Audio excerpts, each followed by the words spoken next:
Chapter 1586. The air in the plum forest was fresh and the scenery was beautiful. Thus, Chu Qingyan decided not to join in the fun on the streets and planned to stay here for the afternoon. Xiao Su naturally agreed that the little fellow didn't want to go to those crowded places. Cheng Yen Luo and Ethereal found a lot of herbs in this grassland and decided to stay and collect them.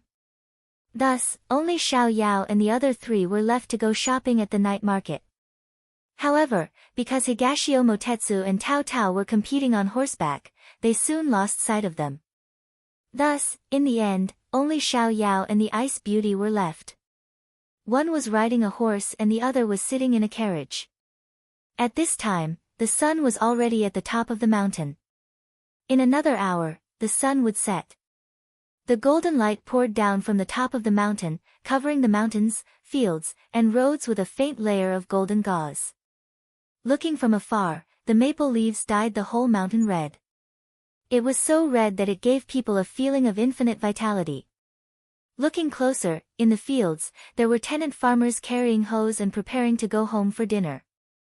The fields were lively and made people feel comfortable living. The Ice Beauty leaned against the wall of the carriage. Through the small window, she saw a scenery that she hadn't seen or paid attention to in the past 10 years. The sound of horse hooves and the crisp sound of the bell hanging on the horse's neck rang rhythmically. She came back to her senses and looked sideways. Beside the carriage, Xiao Yao was sitting on a high horse, holding a leather whip in his hand and playing with it easily. The smile on his face was soaked by the setting sun and his facial features couldn't be seen clearly.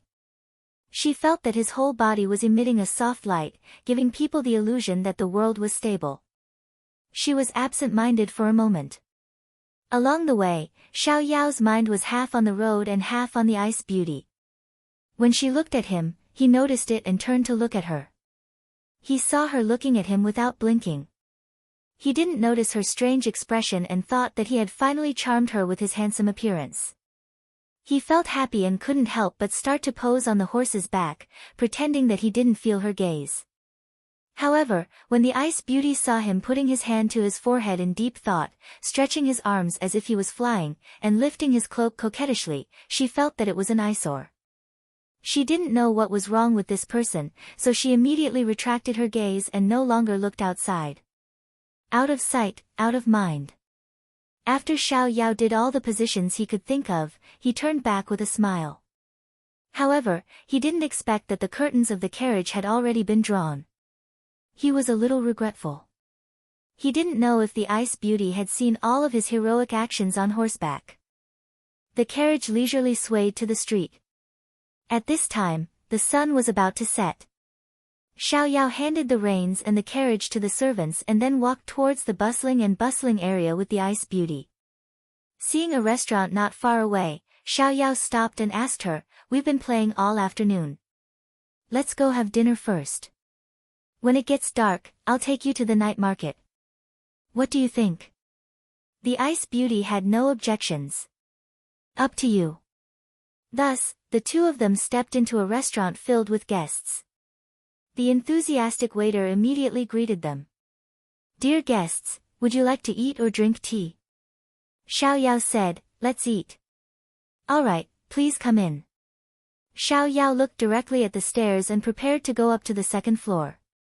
It was quiet upstairs. He could still chat with the Ice Beauty and no one could disturb him. However, at this time, the Ice Beauty's gaze landed on the guests on the first floor. She said to Xiao Yao, "Just find a place to sit downstairs." Since the Ice Beauty had spoken, he didn't have any objections. He asked the waiter to find a seat by the side and the two of them went over. The waiter began to ask what dishes they wanted to order. Xiao Yao adhered to the principle of women first and asked, "What do you want to eat?" The Ice Beauty said indifferently, "Anything." Xiao Yao raised his eyebrows and turned to the waiter. "Anything." The smile on the waiter's face froze. He said bitterly, "Dear guests, you must be joking. What kind of dish is this? This little one has never heard of it." Xiao Yao looked at the Ice Beauty with some difficulty. "I don't have this dish. Why don't you change it?" The Ice Beauty face-palmed. Was this person pretending to be stupid? You decide. She had strict requirements for food. When she was young, she had also eaten tree bark. It was fine as long as she could eat her fill. Xiao Yao asked the waiter with a face full of curiosity. Do you have this dish? The waiter's face turned even more bitter. We don't have this either. Dear guests, can you order something that we have in our restaurant? Xiao Yao immediately turned to look at the ice beauty. This time, he didn't need to speak. The ice beauty took the initiative to say to the waiter, just give me 3 simple dishes. The waiter heaved a sigh of relief. He nodded and prepared to go down to the kitchen to prepare. However, the male guest sitting next to him caused trouble again and called out to him. The waiter asked carefully, dear guests, do you have any other orders? Xiao Yao smiled and said, bring up all the signature dishes in your restaurant except for the seafood. Also, brew a pot of good tea. Be quick. My lady can't starve. The waiter immediately agreed. When he turned around, he wiped his head. Oh my God, these two are here to show off their love. After the waiter left, the ice beauty frowned and looked at Xiao Yao. There are only 2 of us. What she meant was that it would be a waste to order so much. Xiao Yao understood her meaning and said indifferently, since we're out to play, we should enjoy ourselves to the fullest. Enjoy the beautiful scenery, taste the delicious food, go out happily, and go back happily.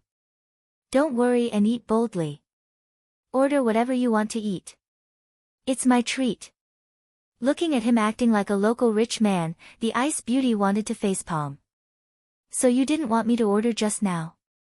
Hee, you saw through me. Xiao Yao didn't feel embarrassed at all. He laughed happily. The ice beauty couldn't help but facepalm. As expected, he came out to be funny. The tea was quickly served. It was osmanthus tea. Before it was poured, the fragrance wafted out, making people feel relaxed and happy.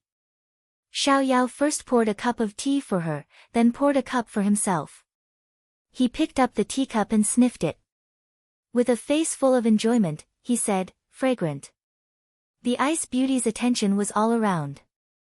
The reason why she was sitting on the first floor was because there were all kinds of people below. It was the best place to gather information. But before she could hear anything, she was attracted by Xiao Yao's intoxicated expression. Drinking tea and eating, to her, was just to quench her thirst and fill her stomach. But for some reason, to him, even the most mundane things in life seemed to be extremely important to him. Every single thing was treated with utmost seriousness and devotion. You should also try a mouthful.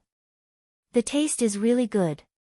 It should be made from freshly bloomed osmanthus and then dried. Xiao Yao saw that she hadn't taken a sip and couldn't help but urge her. Seeing him looking at her so sincerely, the ice beauty couldn't help but raise the teacup to her lips. However, she was stopped halfway. Chapter 1587. Looking at the hand in front of her, the ice beauty raised her eyebrows. What is this guy trying to do? Xiao Yao met her somewhat impatient gaze but still persisted. In any case, she had been glaring at him all this time and he was used to it. You have to smell it first and then drink it. Drink it in 3 mouthfuls. Only then can you experience the beauty of it. The ice beauty was puzzled. Isn't this drinking wine? Xiao Yao's face didn't turn red and his heart didn't skip a beat. This is how I drink tea. The ice beauty really wanted to twitch her eyebrows like the waiter, but under his earnest expectations, she still did as he said. This was because she knew that if she didn't do as he wished, he wouldn't stop pestering her. This would affect her ability to scout for information later. As soon as she drank it, he leaned over. How is it? It tastes good, right? She reluctantly nodded. Her mind wasn't on it just now and she didn't taste anything. At this moment, the waiter served the dishes one by one. She thought to herself, now that there's food, it should be able to shut his mouth. However, she was still too naive. Xiao Yao looked at the table full of dishes as if he had seen something new. I've never seen these dishes before. They're so white and tender. If they're not made of tofu, what are they made of? The ice beauty didn't understand what tofu he was talking about. She looked at the dish. That's a kind of fruit pulp. You can eat it as a dish. Xiao Yao felt that it was very novel. It was the first time he had seen such a fruit. Then, his gaze was attracted by another dish. What is that? Scarlet thorn. It's a kind of animal that lives deep in the mountains. It tastes delicious. After the ice beauty answered, she saw that he was about to point to the next dish. Her head hurt. This guy was probably going to be endless again. Thus, she made a prompt decision to call the waiter over and let him be responsible for explaining. It was rare to meet such a rich customer, so the waiter did his job diligently. Not only did he start explaining the ingredients, he even explained the steps of frying, and frying. It was an endless stream. However, for Xiao Yao, who had studied delicacies, it was simply a feast. The two of them went back and forth and began to talk. The ice beauty heaved a sigh of relief. It was finally quiet. However, perhaps even she herself didn't realize that she was a person who couldn't be disturbed by anyone in the past. Now, her mood was affected by Xiao Yao. This change was shocking. At this moment, the discussion around her also entered her ears. Have you heard?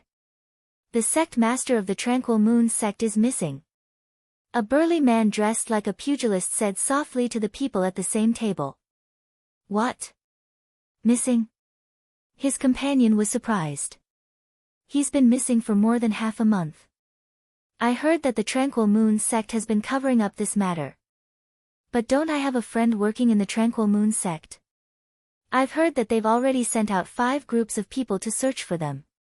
It can't be wrong. The big man had a confident look on his face. His companion asked again, why have you been missing for so long? Wouldn't that be beneficial to the Japanese? That's right. The Japanese have a very brave and skilled leader. In less than half a month, they will fight their way here. The Yu clan is retreating, and I'm afraid they won't be able to defend against the Japanese.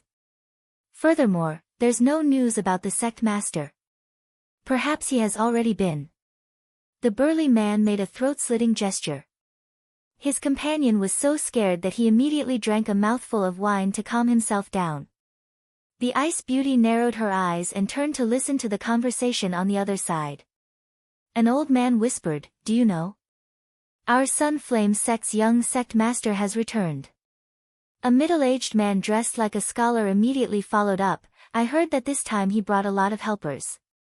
In just a few days, he's already taken back 5 cities. It's simply godly speed. That's right. I heard from those who were lucky enough to see the young sect master's heroic appearance a few days ago that he's extraordinarily handsome and has boundless strength.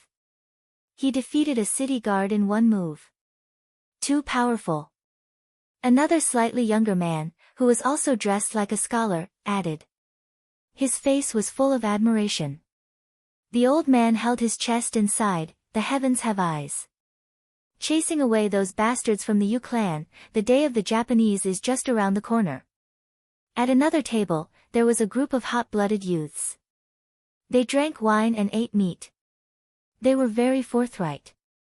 Some said that after finishing this meal, they would go to the front lines to support young sect master Murong and do their part for the Japanese. The ice beauty felt that these people were exaggerating, but after hearing so much about how many cities of the Sun clan had been taken back by the Sun Blaze sect, it was clear that the young sect master Murong Yunxian lived up to his reputation. A faint light flashed in her eyes. It was different from her usual indifference and calmness. It seemed like she was looking forward to it and also seemed like she was excited. Murong Yunxian, I've finally waited for you. At the same time, after Xiao Yao and the waiter finished chatting, he found that the ice beauty hadn't eaten a single bite. His face was full of surprise. Why haven't you eaten? There's so much delicious food in front of you and you're actually indifferent. Your mental fortitude is too good. As he spoke, he picked up some food with his chopsticks and said, "This is the wild mountain vegetables that waiter mentioned. It's very nutritious. The Ice Beauty looked at the extra food in her bowl and frowned. I'm not particular about food. Hearing that she was making do, Xiaoyao immediately became a gourmet. How can you not be particular? You know that in this world, other than sour, sweet, bitter, spicy and salty, there are many other wonderful tastes. This is a feast for the taste buds, a collision of taste. Just based on this tender bamboo shoot, it's not as simple as just frying it in oil. Before it's fried, it has to be soaked in salt water. Only after it's infused with the flavor will it be put into the pot. Without this step, the feeling of eating it will be different and you won't be able to experience the taste of biting off your tongue. The Ice Beauty was speechless that he was so particular about food. Although she didn't say it, Xiaoyao could still guess a little. He shook his head and said, I know you're afraid of trouble, but I can give you an example. For example, if we go to the next town, we can reach it by boat or by carriage. But walking and taking a carriage will waste time, and secondly, we won't be able to see the beautiful scenery on the river. Then, people who know how to appreciate the scenery will choose to take a boat. They can also reach the next place and get a better visual enjoyment, so why not? When it comes to eating, it's the same principle. If it can make us eat better and happier, although it's different, we can choose a better way. These words made the Ice Beauty a little startled because he was right and she couldn't refute it. Do you think I'm very talkative? Xiaoyao raised the corner of his lips at her. The Ice Beauty nodded. You are indeed very talkative. Even eating can't stop your mouth. Xiaoyao gave her a bright smile. I can't help it. My purpose in life is to travel all over the world and eat all over the world. After all, to me, only freedom and delicious food can't be let down. It wasn't just his smile that was too dazzling, it was also his words that shocked her too much. She had to admit that at this moment, her heartbeat was a little irregular. Chapter 1588.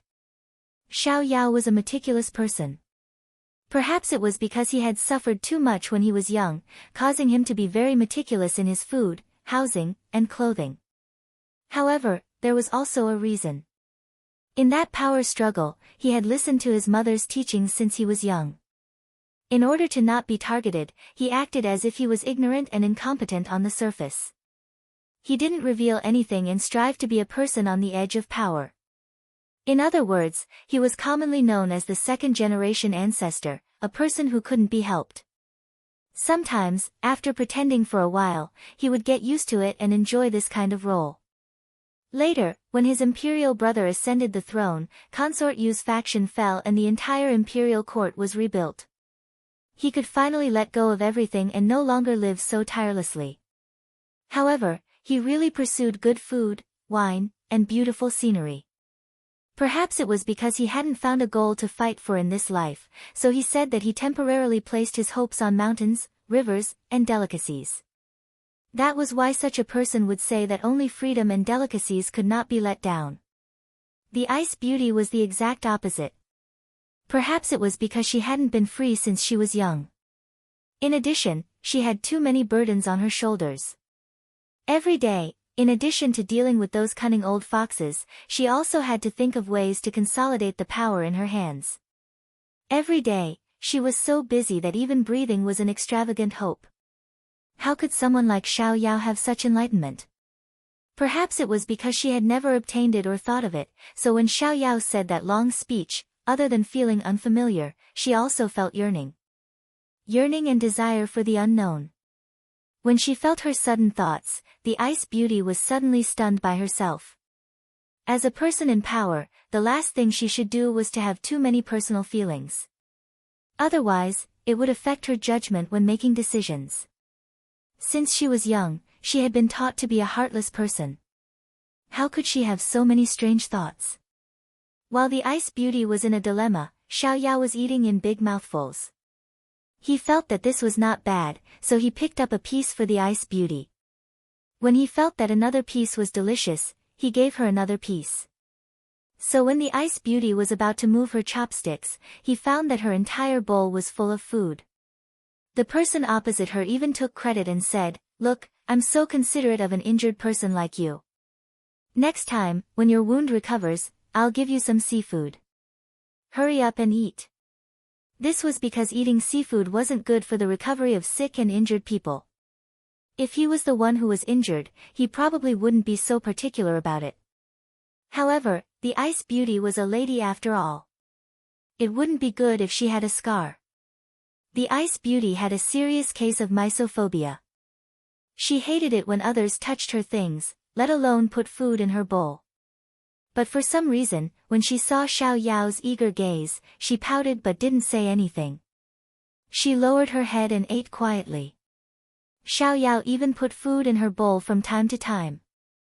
When had Xiao Yao ever done something so tender and considerate? Even when he was hiding among the flowers in order to avoid being noticed, it was only others who fawned over him. When was there ever a time when he would stick his face close to them? Now that he did this, it was natural and he was willing to do it. After the Ice Beauty finished the food in her bowl, she stopped the rash guy from adding more dishes. She had already made an exception and eaten too much today. After Xiao Yao confirmed that she was really full, he began to sweep the entire table. Under the Ice Beauty's dumbfounded gaze, he finally put down his chopsticks. This meal really made him happy. When it was time to settle the bill, the Ice Beauty looked at the table full of leftovers. She couldn't help but have an additional impression of Xiao Yao, a rice bucket. If Xiao Yao knew her evaluation, he would probably cry out that he was wronged. He was just discussing business with his royal brother at noon and couldn't make it for lunch, so they ate dinner together. After eating and drinking their fill, the two rested for a while and walked out of the restaurant.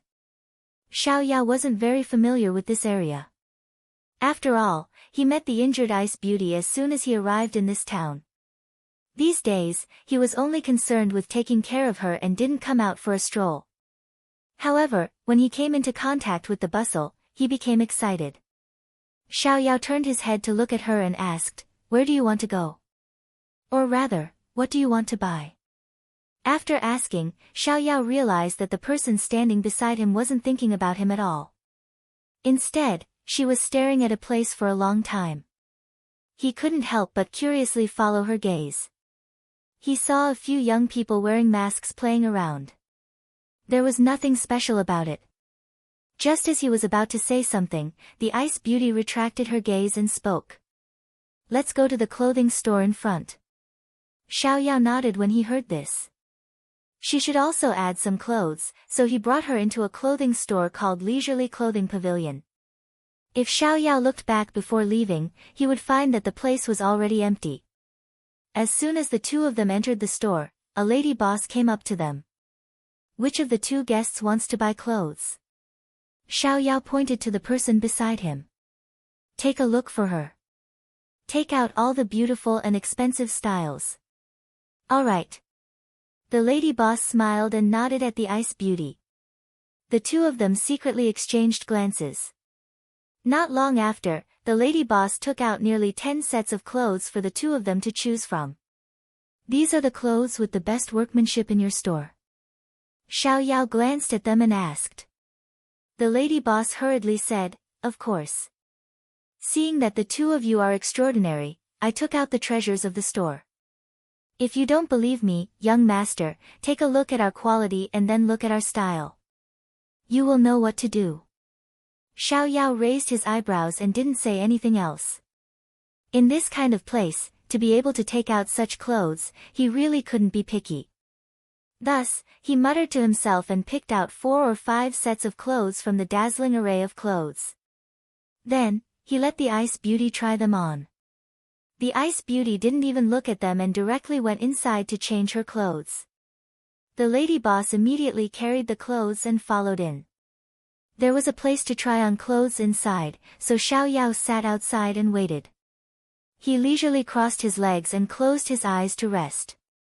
Inside, when the Ice Beauty stood in the middle of the room, the lady boss, who was full of smiles, immediately closed the door. There were also 4 or 5 young men and women in the room. If Xiao Yao was present, he would definitely discover that these people were the people who were playing with masks on the street. They faced the Ice Beauty and knelt down without a word. "This subordinate greets the sect master. We came late to rescue you, please punish us." In order to prevent others from hearing them, they lowered their voices but still carried a solemn and respectful tone. Their voices were powerful and full of self-reproach and guilt. The Ice Beauty looked at the subordinates kneeling in front of her and was a little dazed.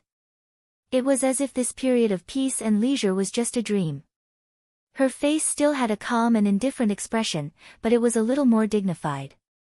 That's right, she was the person in charge of the Yu clan, the sect master of the Serene Moon sect, Gongsun Shui.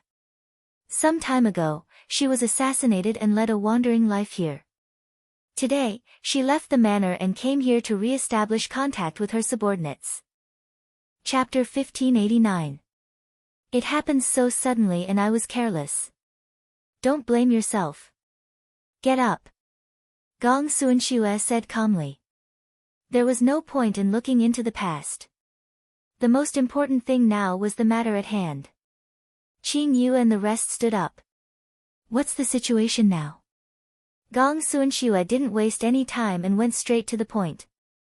Qing Yu stepped forward and reported, "We've found out who's plotting against you. It's Elder Su. He's in cahoots with the commander of the guards. That's why he attacked you when you were out." Gongsun Shui's eyes shone with a cold light. Elder Su. Ha, looks like my sister can't help but want to make a move on me. She had a cousin called Gong Suanfei. Elder Su was her grandfather and was someone who wanted to support her to take her place. Let's keep the matter of finding me under wraps for now.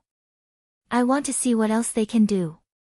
She planned to use this opportunity to get rid of the parasites around her. Qing Yu and the rest heaved a sigh of relief. Since their sect master had a plan, they were confident. Gong Sunshui remembered that Xiao Yao was still sitting outside and spoke quickly. She had to end this quickly so that he wouldn't be suspicious. Now, let's talk about the current situation of the Sun and Moon tribes. Everyone's expression turned cold at the mention of this. Qiu Qi didn't dare to delay and immediately replied, reporting to Sect Master, "The Ri clan has found young Sect Master Murong Yunxian. Right now, they are taking back the Ri clan's territory with lightning speed. In a few days, they will attack the Ri clan's town. Once the town is captured, our stronghold in the Ri clan will be destroyed. At that time, the Ri clan will be taken by Murong Yunxian." Qiu Tong immediately followed up with anticipation, "Sect Master, the current situation is very unfavorable for us. Do you want to return to the stronghold to take charge? Show the Sun Blaze sect who's boss. Take them down a notch." They felt that the reason why their people were retreating was because their sect master had gone missing at this critical moment. No one had mobilized the troops, resulting in the current situation. They couldn't help but resent Gong Sunfei and Elder Su. They could have picked any time to cause internal strife. Did they think that without their sect master, they could replace her and stabilize the situation? In the end, they still threw the stronghold into chaos. They couldn't do anything right. There's no rush. Everyone was stunned by Gong Sunshui's words. How could the sect leader say that she wasn't in a hurry? Then what should he be anxious about? Seeing the confusion in her subordinate's eyes, Gong Sunshui raised her hand and gestured, "Let's wait until the Ri clan is at our doorstep.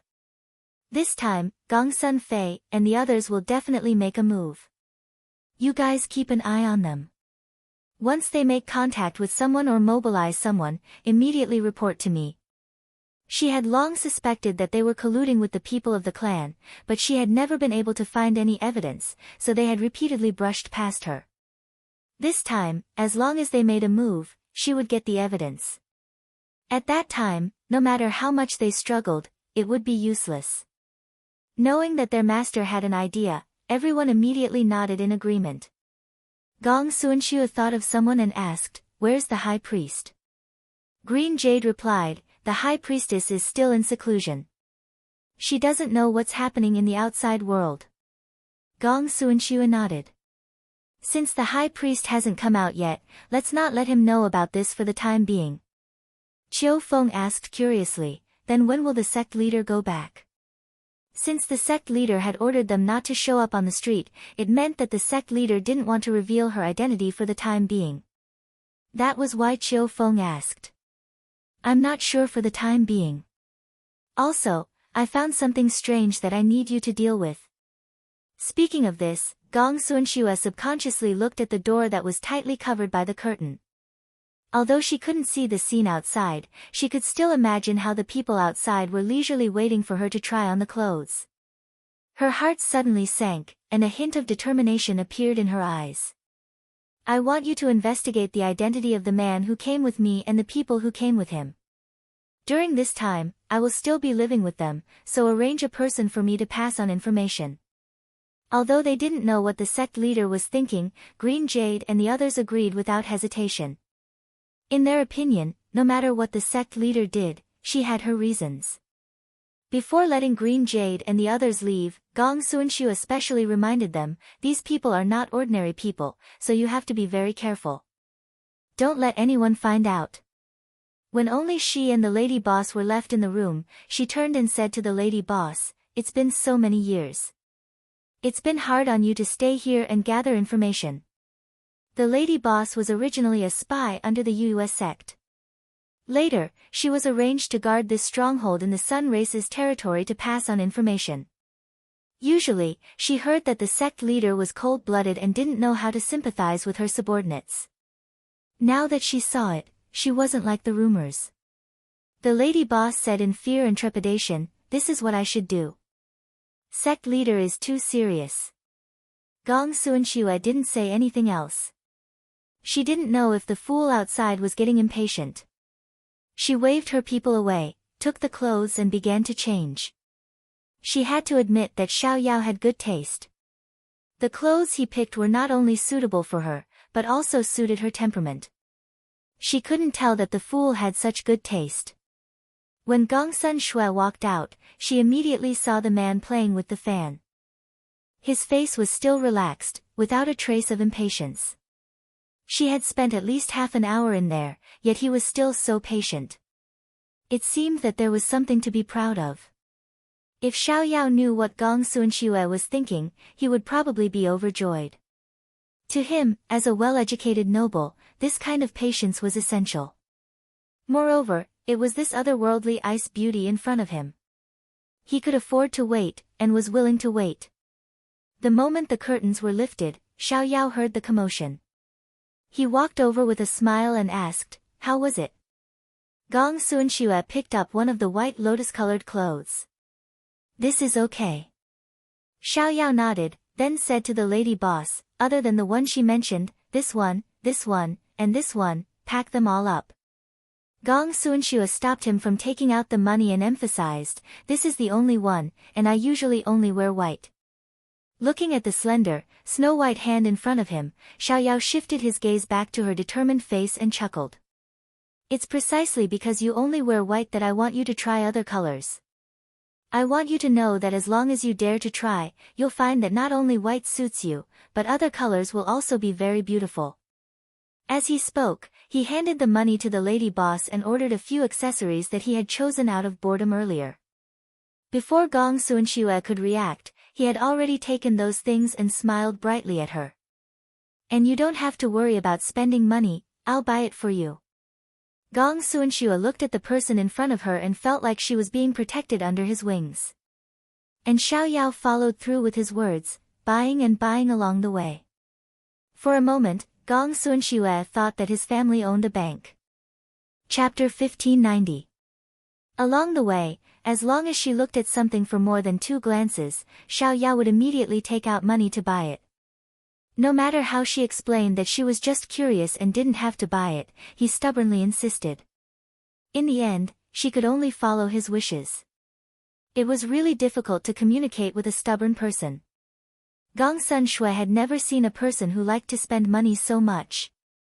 However, she forgot that this person who had started buying and spending money like water had never bought anything for himself. He had bought everything for her. She looked at Xiao Yao, who was so big that she couldn't even hug him with 2 hands. However, this guy still wanted to buy something for her. If she hadn't stopped him in the end, she was afraid that he would have bought the entire street. When the vendors saw him, it was as if they had seen gold. Their eyes shone and they couldn't wait to sell their things. Gong Sun Shui felt very speechless. However, on this cold night, her heart was like the lanterns on both sides of the road, faintly showing traces of warmth. Xiao Yao looked at the person walking beside him. The light of the lantern sprinkled on her body. She was usually dressed in white, but at this time, it was tinged with a faint yellow color. He couldn't help but feel that she was finally not as unworldly as before. He felt a little more intimate. He thought that this trip was worth it. After walking around for a while, the two were ready to go back. When they were about to reach the place where the carriage was parked, Xiao Yao saw a circle of people around them. He didn't know what they were looking at. He had always liked crowds. After putting the things in the carriage, he squeezed in with the ice beauty to see what was going on. In the middle of the crowd, there was a 14 or 15-year-old girl kneeling.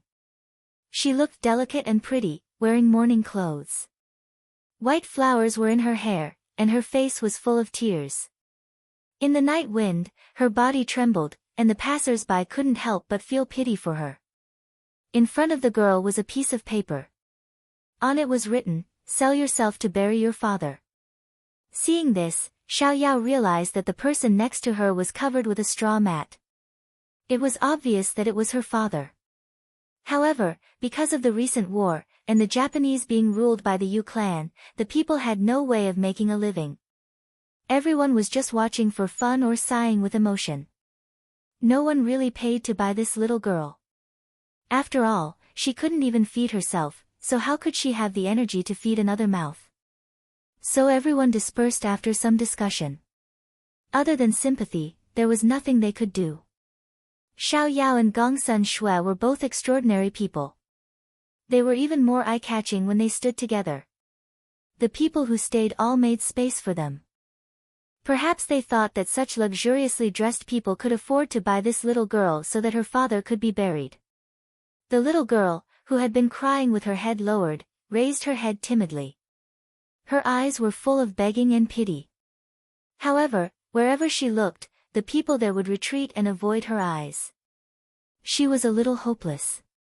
However, when she saw Higashio Motetsu and Gong Sunshiue, her eyes lit up as if she had seen hope. She rushed to Gong Sunshiue and cried out in a hoarse voice.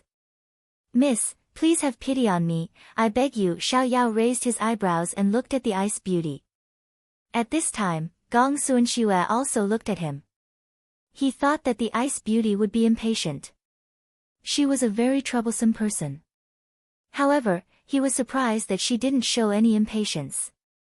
On the contrary, she looked at him with eyes that seemed to be asking for his opinion.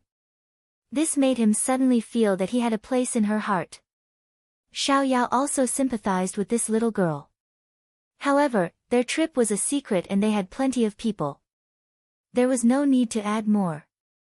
So, he stood for a while and prepared to pay for the little girl's burial.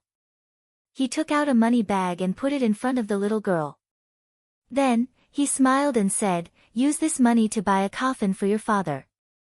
Find a place to bury him. Keep the rest of the money and live a good life." Xiao Yao's action was somewhat unexpected by Gong Sun Shui. She didn't expect him to be such a kind person.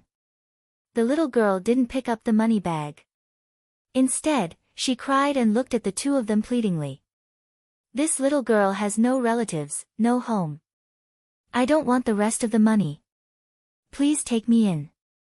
I will repay your kindness even if I have to be an ox or a horse for the rest of my life."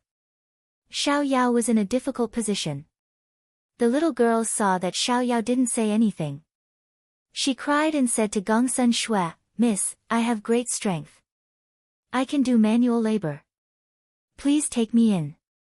If I make things difficult for the two of you, this little girl will accompany my father in death." When these words came out, everyone sucked in a breath. Perhaps it was because she had no relatives in this world and was afraid of being bullied. That was why she was so disgusted with the world. At this time, Gong Sun Shui looked at Xiao Yao and said faintly, "I want to take her in." The ice beauty's idea was also out of Xiao Yao's expectations. He thought that the ice beauty was cold, but he didn't expect her to be such a soft-hearted person. Xiao Yao found it hard to understand why she didn't become soft-hearted even when he was always busy in front of her. However, it was rare for the ice beauty to speak. If he didn't agree, she probably wouldn't be willing to come out to play with him in the future. He thought that if worst came to worst, he could go back and report to his brother and ask him to give him some face. No one knew that in the blink of an eye, Xiao Yao's heart was in turmoil. Because of Gongsun Shue's words, everyone's eyes were focused on Xiao Yao. They seemed to think that as long as he nodded, the little girl would be saved. Xiao Yao thought it was funny. No one was a savior, but today, with a deep voice, he stopped the little girl's helpless cries and said, "Take the money and bury your father properly. After everything is taken care of, go to the Xiao mansion in the South Alley and report my name as Xiao Heir. Someone will naturally lead you to the mansion." As soon as he finished speaking, the crowd seemed to have obtained the most satisfactory result and dispersed. The little girl was pleasantly surprised and kowtowed 3 times to thank him. Xiao Yao immediately stepped aside and waved his folding fan. "There's no need to be so courteous. I'm afraid my life will be shortened." "What's your name?" Gongsun Shui asked faintly. "This servant is called Qiu Feng." The little girl immediately replied. "Then you'll be called Qiu Feng." "Yes, Qiu Feng thanks the 2 masters." Before leaving, Gongsun Shui and Qiu Feng looked at each other secretly and then separated. Before getting on the carriage, Xiao Yao asked, "Why do you want to accept that girl?" Gongsun Shui looked up and met his eyes that were as clear as the sky and asked, "Then why did you agree to accept her?" These words made Xiao Yao touch the back of his head awkwardly. "There's no reason. Since you asked, I couldn't refuse. That would be too ungentlemanly." She was very surprised by this answer. "If I want the stars in the sky, do you want to pluck them?" She didn't expect Xiao Yao to seriously think about it. "I still have to try." Gongsun Shui felt that this person was unreasonable. She stepped on the stool and got on the carriage. The first thing she saw was a carriage full of things that he bought for her today without any explanation. She picked up a doll. The texture was comfortable and very beautiful. Her eyes suddenly became blank. This person's kindness to her was too unreasonable and hard to resist. Chapter 1591. Just as he sent the ice beauty back to her courtyard, Xiao Yao saw Huoling waiting at the door. He couldn't help smiling. His royal brother's news was truly fast. He had just bought someone and now he already knew. Huoling led the way in front. He turned around to comfort the second master. "Relax, master is just looking for you to talk." It would have been better if he didn't comfort him. Once he comforted him, Xiao Yao felt like there was a trap ahead. Why did he feel so scared? This was because his royal brother normally didn't like to see people. This was because his royal brother felt there was no need to waste time with other people. The time he spent with his wife was decreasing with each passing day, so it was better to be with his wife. It was also a special time right now. His royal sister-in-law was pregnant and his royal brother wanted to be by her side every day. How could he care about other people around him? Therefore, how could he not feel distressed when she came looking for him at such a time when she was so busy and affectionate? Before entering, Huoling smiled at him. He felt that this person was like a little demon with fangs, not allowing him to feel at ease at all. Xiao Yao took a deep breath and then gathered his courage to walk in. There was only his royal brother in the hall, but he became even more scared. Xiao Su leaned back in his chair and tapped the table with one hand, making rhythmic sounds. It was like the sound of a drum hitting Xiao Yao's heart, making his heart jump. Hearing the sound of footsteps, Xiao Su looked up and saw his second brother trying his best to smile at him. He couldn't help raising his brows. "Don't smile if you don't want to, it's an eyesore." Xiao Yao felt wronged in his heart. One shouldn't hit a smiling person. "Royal brother, do you need me for something? Can't I find you if there's nothing?" Xiao Su asked back. Xiao Yao's smile froze. It really was a sign that his royal brother was unhappy. No, isn't this subject brother afraid of disturbing royal brother and royal sister-in-law? There's no other meaning. Xiao Su gave a snort in his heart. If it wasn't for the little fellow thinking it wasn't good for him to interfere with his little brother's matters and chasing him out, he wouldn't have left the little fellow half a step. So the pressure around him became even lower, making the confused Xiao Yao even more scared. He went straight to the point and didn't beat around the bush. What's going on between you and Miss Sun? Xiao Yao blinked. He was a little confused. What do you mean by what happened? Xiao Su glanced at him. You're a prince, yet you're always running around with people. Do you think I don't know? Xiao Yao sighed in his heart. Sure enough, people of different families were bound to enter the same house. It was exactly the same as what Imperial sister-in-law had said. Imperial brother, you're thinking too much. There's nothing between me and that girl. I just sympathize with her because she's alone outside and being hunted down. So, you know that there's nothing wrong with me. It's just that I'm overflowing with sympathy and love. I think you're just being promiscuous. Xiao Su blandly exposed him. Xiao Yao scratched his head and said miserably, that was because I had to put on a show in the past. Haven't I turned over a new leaf now? Imperial brother, you can't deny my present because of the past. Xiao Su caught the words and narrowed his eyes. Oh, so you're saying that your feelings for that girl are sincere? Xiao Yao was stunned for a moment. That. After a long time, he finally found his voice and complained, Imperial brother, what nonsense are you talking about? Xiao Su changed his posture and leaned against the back of the chair. He said slowly, you know what I'm talking about. If you like that girl, there's no problem in marrying her. But there's one thing you have to know. Your sister-in-law doesn't like people who abandon their wives. So, I hope you won't do anything. If Ian is unhappy, don't come to see me. Ah.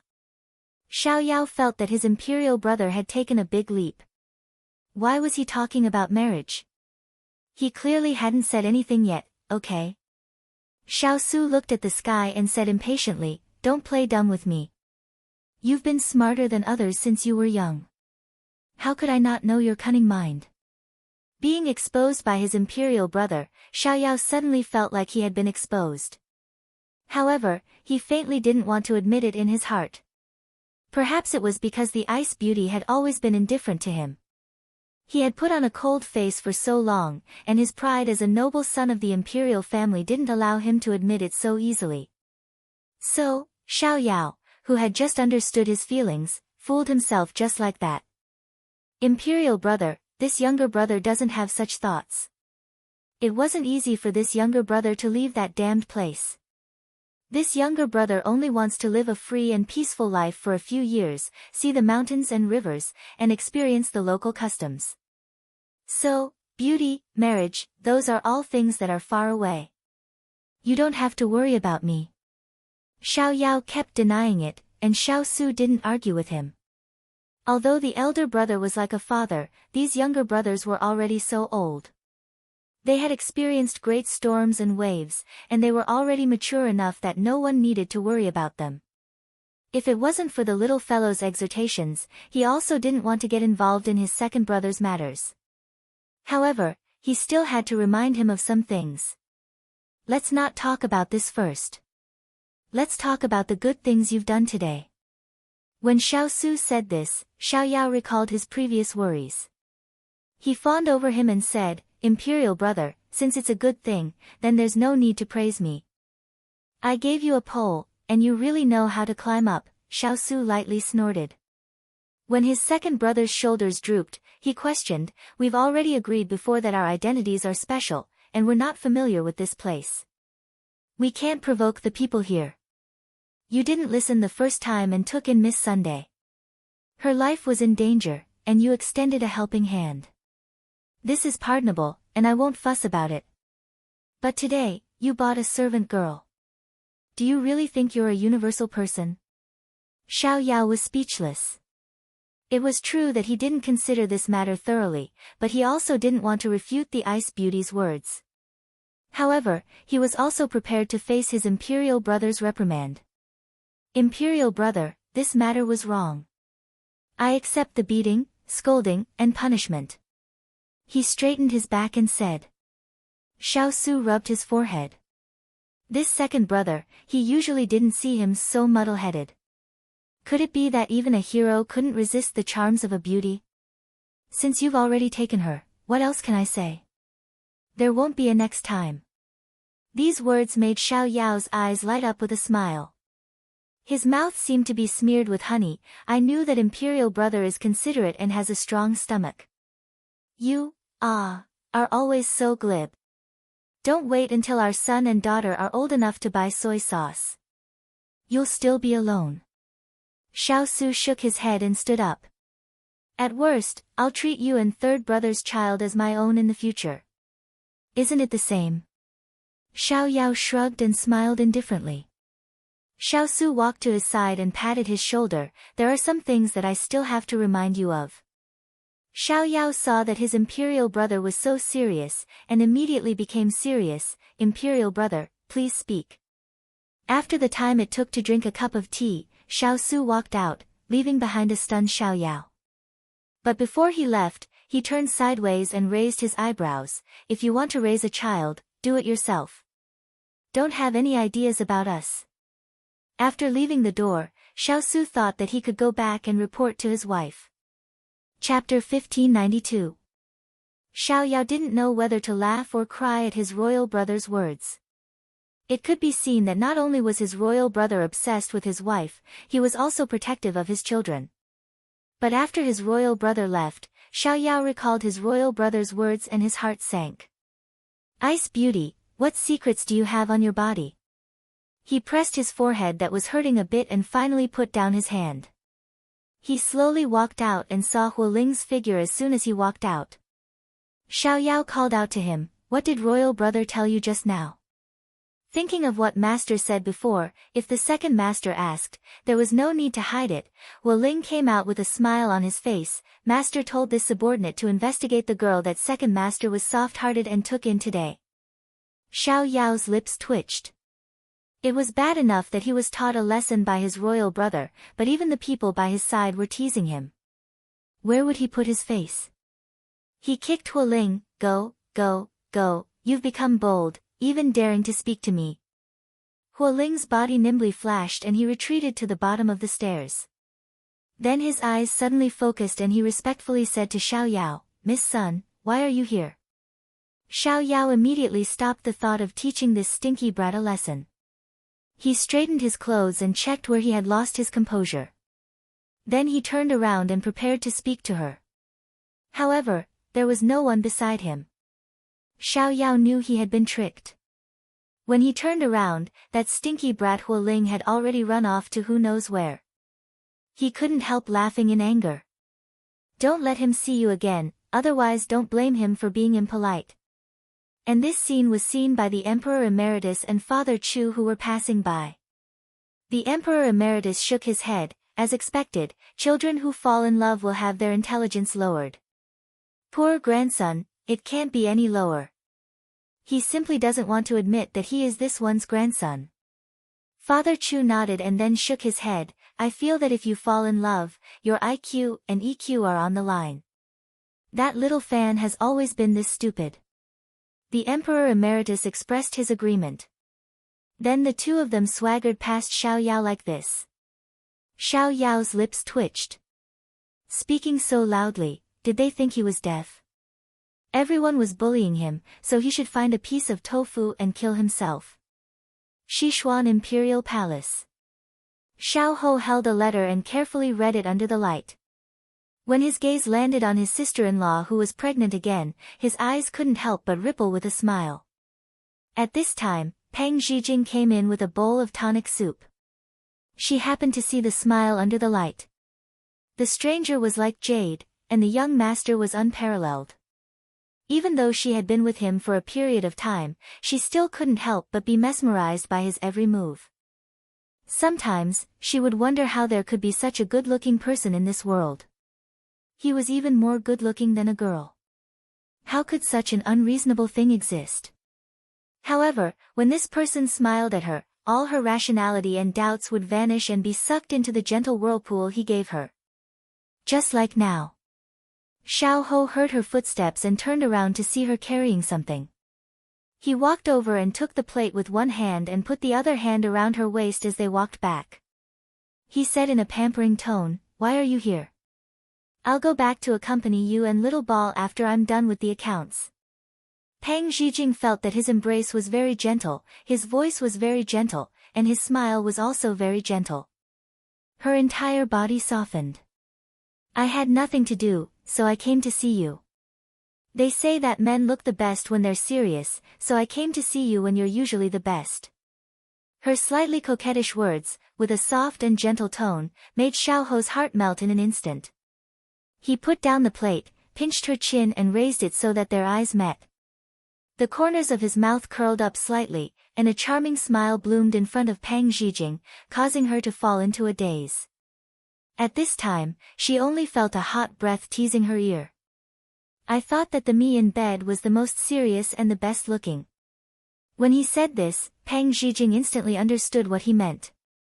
Her entire face flushed red, and it wasn't clear whether she was embarrassed or embarrassed. "Why we're outside. Don't be like this." Her rosy cheeks were so beautiful that it made people want to reach out and pinch them to see if water would come out. Her moist eyes avoided his gaze, and her long curly eyelashes fluttered like a feather, using its tail to rub against his heart. It tickled him, and if he didn't do anything, he would feel sorry for such a good mood. Ever since he separated from his wife for 3 years, Xiaoho felt that he didn't need to suppress himself anymore, just like now. He made a prompt decision, hugged his wife's waist, and with a turn, he sat on the chair while she sat on his knees. He didn't give her time to react, and accurately found the right direction. His lips pressed down, and with one hand supporting her waist, his other hand slipped under her clothes. Pang Zhijing, who was already a little confused by this unforeseen event, suddenly lost control of her upper and lower body. She simply didn't have time to react, and her entire body was like a puddle of mud in his arms. Following his movements, an incomparably dazzling light seemed to appear in front of her eyes. In the end, she didn't know where he touched, but she seemed to suddenly wake up. She grabbed his hand and softly said, "Don't." When she first entered the palace, the people in the palace had never heard of her, and they didn't know her identity. She even had a child, and in the future, she would only be the concubine of the new emperor who was about to ascend the throne. Once, when she came to the imperial study to find him, she was deliberately made difficult and waited outside for more than 2 hours. Later, when Xiaoho found out, the dragon face was furious, and all the people on duty in the palace were punished. The entire palace underwent a great purge, and since then, no one dared to look down on or neglect Pang Zhijing. It wasn't until not long after Pang Zhijing was won and the identity of the little princess was announced that everyone knew that she was the person at the top of the new emperor's heart, and they became even more respectful towards Pang Zhijing. Although this kind of favoritism made Pang Zhijing very happy, her identity now was different from before, and she couldn't be as willful as before. Xiaoho also didn't want to do her here. Panting, he calmed the restlessness in his body, and then gently reached out to help her tidy her clothes. Holding her in his arms, he cherished her like a treasure. "I just received a letter from Imperial Brother. He said that everything was fine over there, and he also mentioned a happy occasion." Xiaoho used this topic to divert the current charming atmosphere between the two of them. Attracted by the word happy occasion, Pang Zhijing immediately grabbed his clothes and asked, "What happy occasion? Is it related to Qingyan?" "And, so smart." Xiaoho pinched her delicate nose, and let go before she rolled her eyes. Then he smiled slightly and said, "Imperial Brother said that Imperial sister-in-law is pregnant. It seems that the Imperial family is going to have children again." Pang Zhijing instantly beamed with joy. She was really happy. That means little Ball is going to have a younger brother or sister again. "That's great." Xiaoho nodded. As the younger brother, he had a child earlier than his older brothers. This was the thing he was proudest of so far, but Xiaoho's gaze fell on his wife's belly, and he looked pensive. Chapter 1593. After hearing the good news, Pang Zhijing started nagging about what to prepare for Qingyan. When they returned, she also wanted to give Little and Kong a greeting gift. Ever since she returned, she had not met them. After not seeing them for 3 years, she missed them a lot. However, when she was talking non-stop at the side, she suddenly realized that a certain someone's wolf gaze had been fixed on her. This feeling was the same as every night when he made endless demands. Pang Zhijing could not help but shiver and wanted to secretly move away from his legs. However, Xiaohou tightened his arms when she shivered and asked in a low voice, "What's wrong? Are you wearing too little?" As he said that, he reached out to touch her hand and realized that it was indeed a little cold, so he hugged her even tighter and used his body temperature to warm her up. Pang Zhijing shook her head guiltily. "It's nothing." Seeing that little rascal was once again obediently nestled in his embrace, Xiaohou couldn't help but reveal a smile as his thoughts returned to the matter from before. Little Ball was born 3 months later than Little Ball, but he has to be an older brother before Little Ball. When do you think Little Ball can be an older sister? Xiaohou's tone was gentle, but there was a hidden meaning behind it. No matter how slow Pang Zhijing was, she could hear the meaning behind his shameless words. She swallowed her saliva and laughed. "You must have remembered wrongly. Little Ball is already an older sister. Isn't Little Ball her younger brother?" Xiaohou's smile became even gentler, but in Pang Zhijing's eyes, it was the smile of a wolf grandmother. "Jing Jing, I know you understand what I mean. I'm so stupid. How can I understand what you mean?" As she spoke, she tried to escape from his arms again. It was too scary. Why did she feel that the shameless man was turning into a wolf again? She had to leave quickly. Speaking of which, why did she take the initiative to deliver the soup today? It was like a sheep in a wolf's mouth. "Where are you going?" "I haven't finished speaking yet." Xiaohou hugged her waist tightly. No matter what she thought of, she could not escape. Pang Zhijing wanted to cry but had no tears. She was completely out of ideas. "Shameless, what are you trying to do?" Xiaohou rested his chin on her shoulder and smiled gently. His eyes were filled with anticipation and tenderness. "Little rascal, let's have another child." Hearing this, Pang Zhijing was moved. It was not because of anything else, but because this guy's voice was too bewitching. She nodded subconsciously, but when she came back to her senses, she couldn't help but feel a little troubled. Little Ball is still young. Should we wait a little longer? Xiaohou caressed her face. His calm eyes were like a warm sea that had been dyed with ink. If a child is too lonely, at least 2 children will lean on each other and protect each other. Pang Zhijing had to admit that what Shameless said was very reasonable. Thinking about how Little Ball had been obedient and matured earlier than her peers, she felt a little sorry for her. She hugged Xiaohou's neck and pressed her face on his shoulder. Her eyes gradually became misty. "Shameless, in my life, I have never owed anyone anything, but I owe this child too much. When I was pregnant for 10 months, I did not touch her belly or talk to her. When she was born, I was still unconscious and could not comfort her as soon as she was born. Later on, when I woke up and was bedridden, I did not personally feed her breast milk or even hug her. However, she still grew up alone and healthy. She should be at the age where she should be doted on, but she learned to comfort, take care of, be considerate, and be thick-skinned. We are a pair of cheap parents. No matter what happens in the future, we have to prioritize Little Ball." Xiaohou pressed his forehead against hers. His voice was low and there was a faint sigh. "Aren't I the same?" The more sensible Little Ball was, the more guilty he felt. The companionship he had missed in the past would become the greatest regret of his life. He could never forget it. He could only use the rest of his life to make up for it bit by bit. Jingjing, Little Ball's name is Xiao Yuhan. Han, the first clear day after the snow, symbolized the darkness of the past and the dawn of the sky. It symbolized beauty and hope. He hoped that the suffering would pass and the misfortune would leave.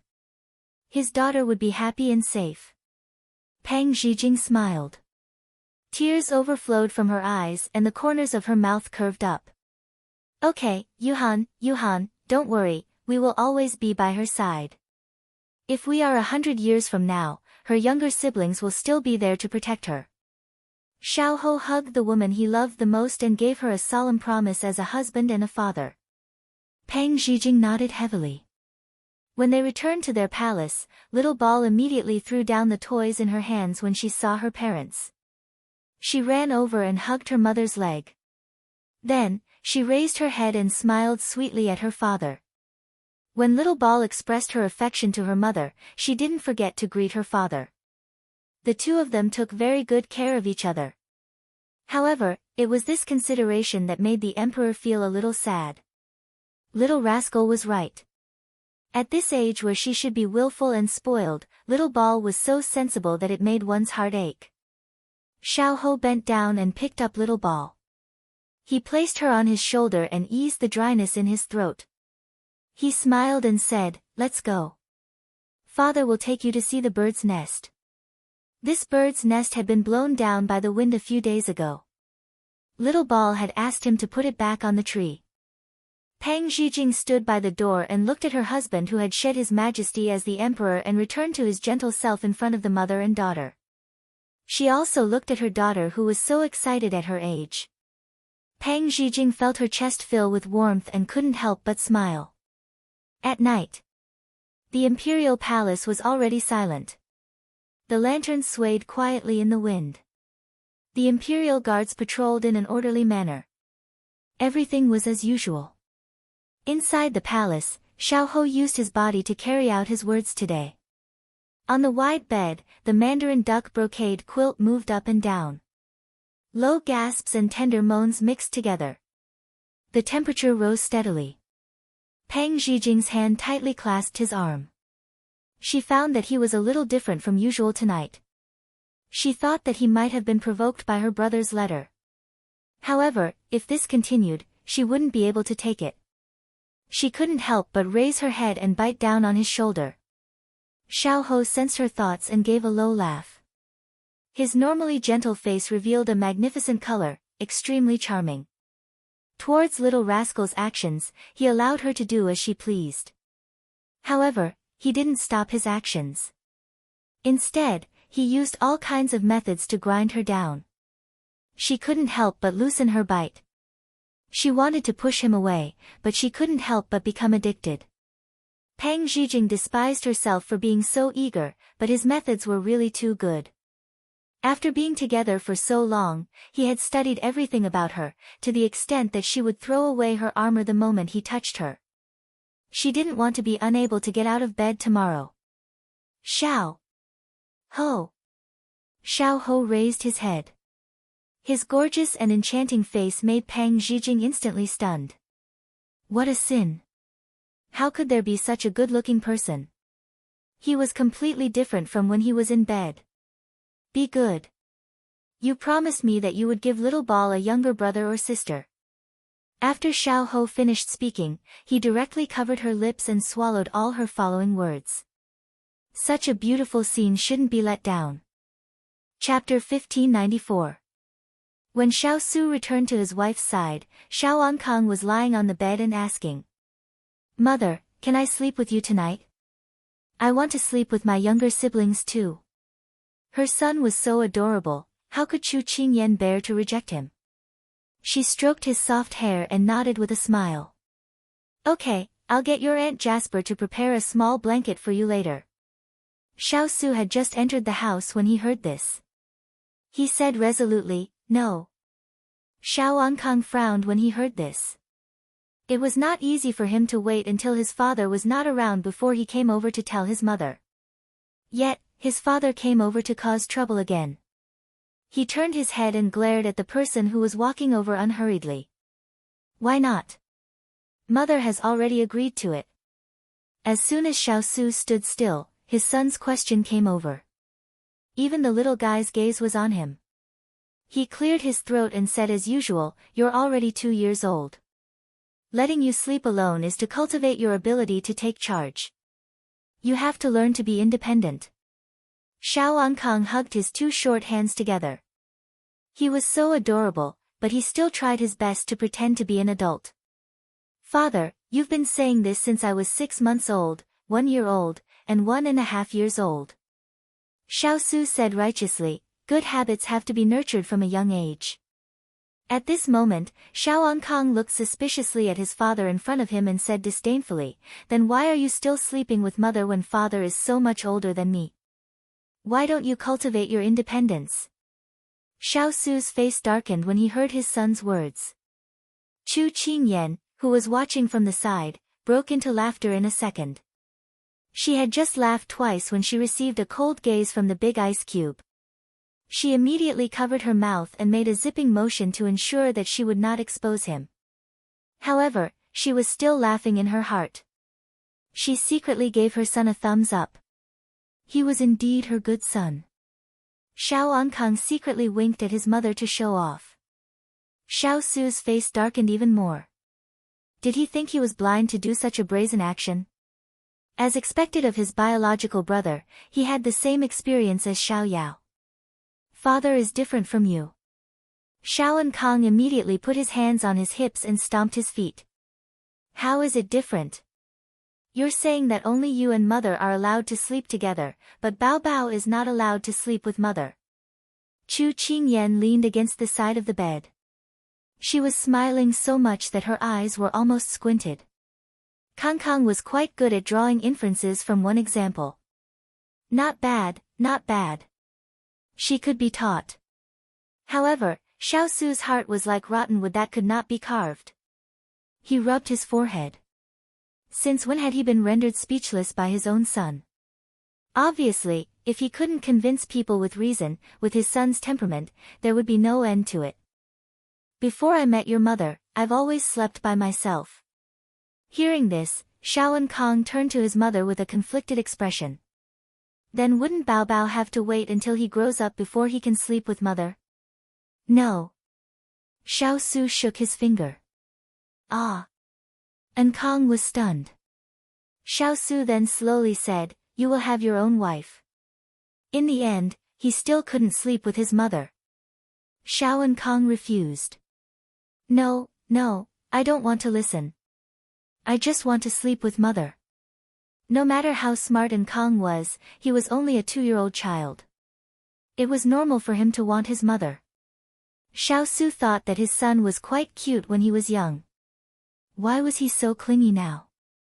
At this moment, Xiao Kong walked to the side of the bed in his shoes and asked his mother loudly, "Mother, do you want father or Bao Bao?" This time, Chu Qingyan had turned from a spectator to an actor on stage. She felt 2 burning gazes land on her, and she couldn't help but swallow her saliva. This was a classic case of a fish in a moat getting caught in the crossfire and getting burned. How was she supposed to choose between a fish and a bear's paw? Xiao Su looked over. "You dare not choose me." Bao Bao looked over with tears in his eyes. "Choose Bao Bao." Chu Qingyan felt that this was a problem of the century. It was comparable to the problem of who would you save first when your wife and mother fell into the water. At this time, it was best not to offend anyone. She'd better pretend to have fainted. I can't see clearly. I must be tired. I'll lie down for a while." As she spoke, she quickly got under the blanket and blinked innocently at the 2 of them. She quickly turned around and faced the 2 of them with the back of her head. Xiao Kong was dumbfounded. "Father, does mother not want us anymore?" Xiao Su held back his laughter, but he still nodded with a straight face. "It seems so." Xiao Kong stared at the cup on the bed in disbelief. He couldn't help but turn to look at his father with a pitiful look in his eyes. Xiao Su was puzzled. Why was his son looking at him with sympathy? At this moment, Xiao Kong walked in front of him and tugged at his sleeve. "Father, mother doesn't want you anymore." "How pitiful." "Forget it, Bao Bao will sleep with you tonight." Xiao Su couldn't accept the sudden change in attitude. He reminded him, "Don't forget that not only does your mother not want your father, she also doesn't want you." Xiao Kong looked at him with disdain. "Father, don't forget that when Bao Bao grows up, Bao Bao will still have a wife, but you won't have one because your wife doesn't want you now." There was nothing wrong with that logic. Chu Qingyan was laughing so hard under the blanket that she almost couldn't breathe. Who said that the older the ginger, the spicier it is? It should be that the younger generation pushes the older generation forward, and the older generation dies on the beach. Xiao Su's face darkened. It was not glorious to be despised by his son. Although he knew that the little fellow did this because he didn't want to offend either side, his son's words still made him feel a little defeated. On the surface, he was indeed dumped by his wife, but his son still knew how to comfort him at this time. It was a kind of gratification. He held his son's little hand and looked at the little bundle on the bed that was shaking non-stop. He suddenly laughed softly. Okay, sleep with father tonight. Xiao and Kong immediately cheered, his little legs jumping happily. Before he left, he didn't forget to bid farewell to his mother on the bed. Bao Bao and father are leaving. Mother, have a good rest. One big and one small walked out of the door. Father, Bao Bao wants to listen to the story of the battle at Night Gate tonight. Father, can Bao Bao eat a bowl of glutinous rice balls before sleeping tonight? Father, Bao Bao wants to watch the stars tonight. Will you accompany me? Father. Bao Bao realized that sleeping with you is also very good. When there was no sound in the room, Chu Qingyan sat up with the blanket in her arms. Looking at the empty space in front of her, there was no one. Only then did she tragically realize that in the end, the one who was abandoned was actually herself. What happened to being in high demand and being the darling that the two of them were fighting for? How did it become disdain for his wife and mother? Chu Qingyan bit the blanket and whimpered, "Don't even think about getting on my bed in the future." Two heartless people. Chapter 1595. The night was quiet and the wind was chilly. The winter weather had also started to turn cold. The room was surrounded by a heater. Because Chu Qingyan was pregnant, no one dared to let down their guard to keep warm. Jasper handed a hand warmer to her master. Seeing her master's absent-minded expression, she couldn't help but ask, "Is master thinking about his highness and little master?" Chu Qingyan was too embarrassed to admit it, so she waved her hand and said, "I've been sleeping in the daytime for too long, so I'm not sleepy now. You can leave first. I'll call you if there's anything." After following her master for so many years, how could she not understand her master's thoughts? She smiled faintly, nodded, and left. After the door was closed, Chu Qingyan hugged the quilt with one hand and supported her chin with the other. This was the first time she slept alone since they got together. On such a cold night, she disappointingly admitted that she couldn't sleep at all without Big Ice's warm embrace. Once some habits were formed, it was really hard to change. For example, she was used to being in his embrace, enjoying his warmth, and used to smelling the faint ink fragrance on his body, which had the effect of calming the mind and helping her sleep. Sigh, she really lost both her son and her husband today. Jasper, who had just left, bumped into Xiao Su. She bowed in greeting. "Your Highness. Ayan has rested." "She hasn't rested yet," Jasper answered truthfully. Xiao Su nodded. "You can leave." "Yes." Before Jasper left, she looked at Xiao Su suspiciously.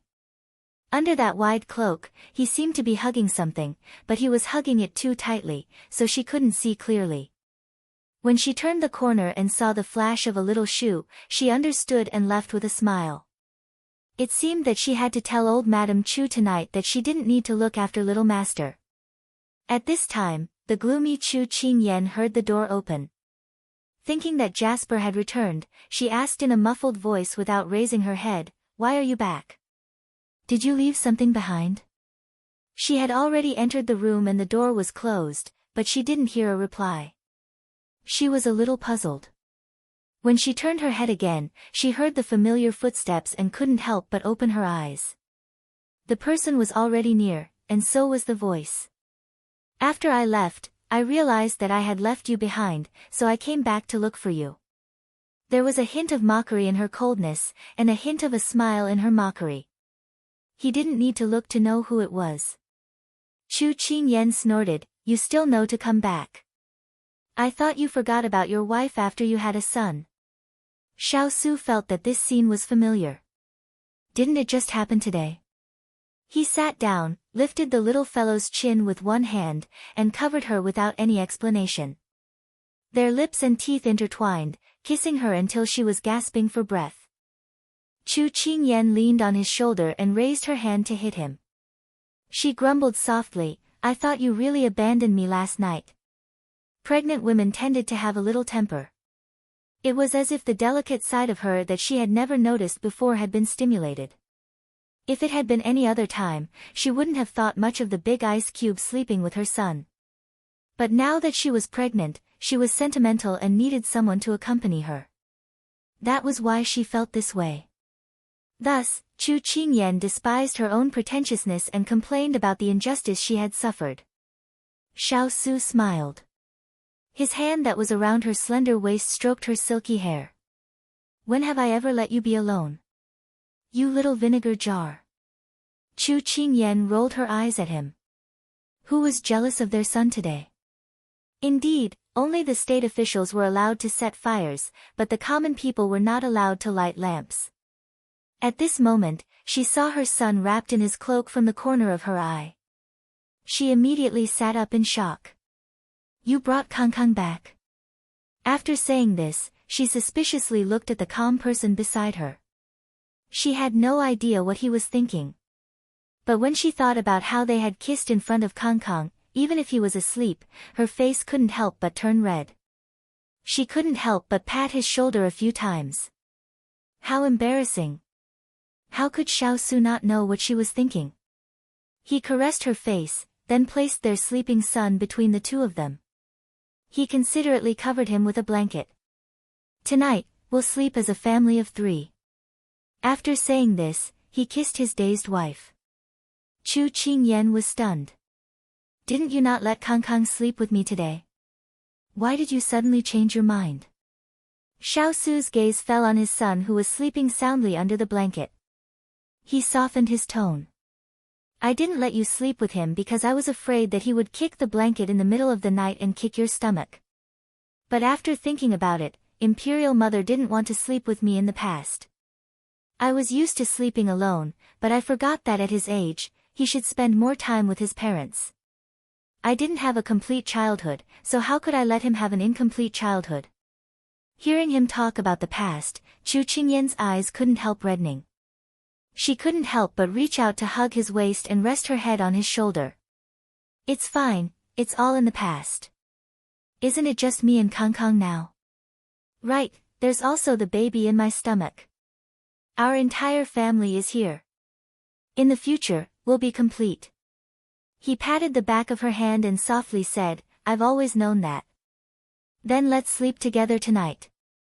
She obediently burrowed into the blanket and patted the spot beside her as she smiled at him. Xiao Su took off his clothes and burrowed into the blanket as well. He hugged the soft little fellow across from Kang'an and smiled faintly. I'll keep an eye on Kang'an tonight and won't let him kick you. Sleep peacefully. Chu Qingyan rubbed against his arm and nodded. She closed her eyes. She clearly wasn't sleepy at all earlier, but once she smelled his scent, her entire body relaxed. Drowsiness overwhelmed her, and she fell asleep. Hearing the long breaths by his ear, Xiao Su curved his lips. Having a wife and child to warm his bed was probably just like this. Thus, hugging the most important wife and child in his life, Xiao Su also gradually fell asleep. However, this night was long for Xiao Su. Because his son, who looked obedient, was like a little demon king when he slept. He didn't stop at all. Xiao Su spent the entire night watching over him and basically didn't sleep at all. Because she slept very well, Chu Qingyan stretched lazily. Then, she opened her eyes and turned her head to the side comfortably.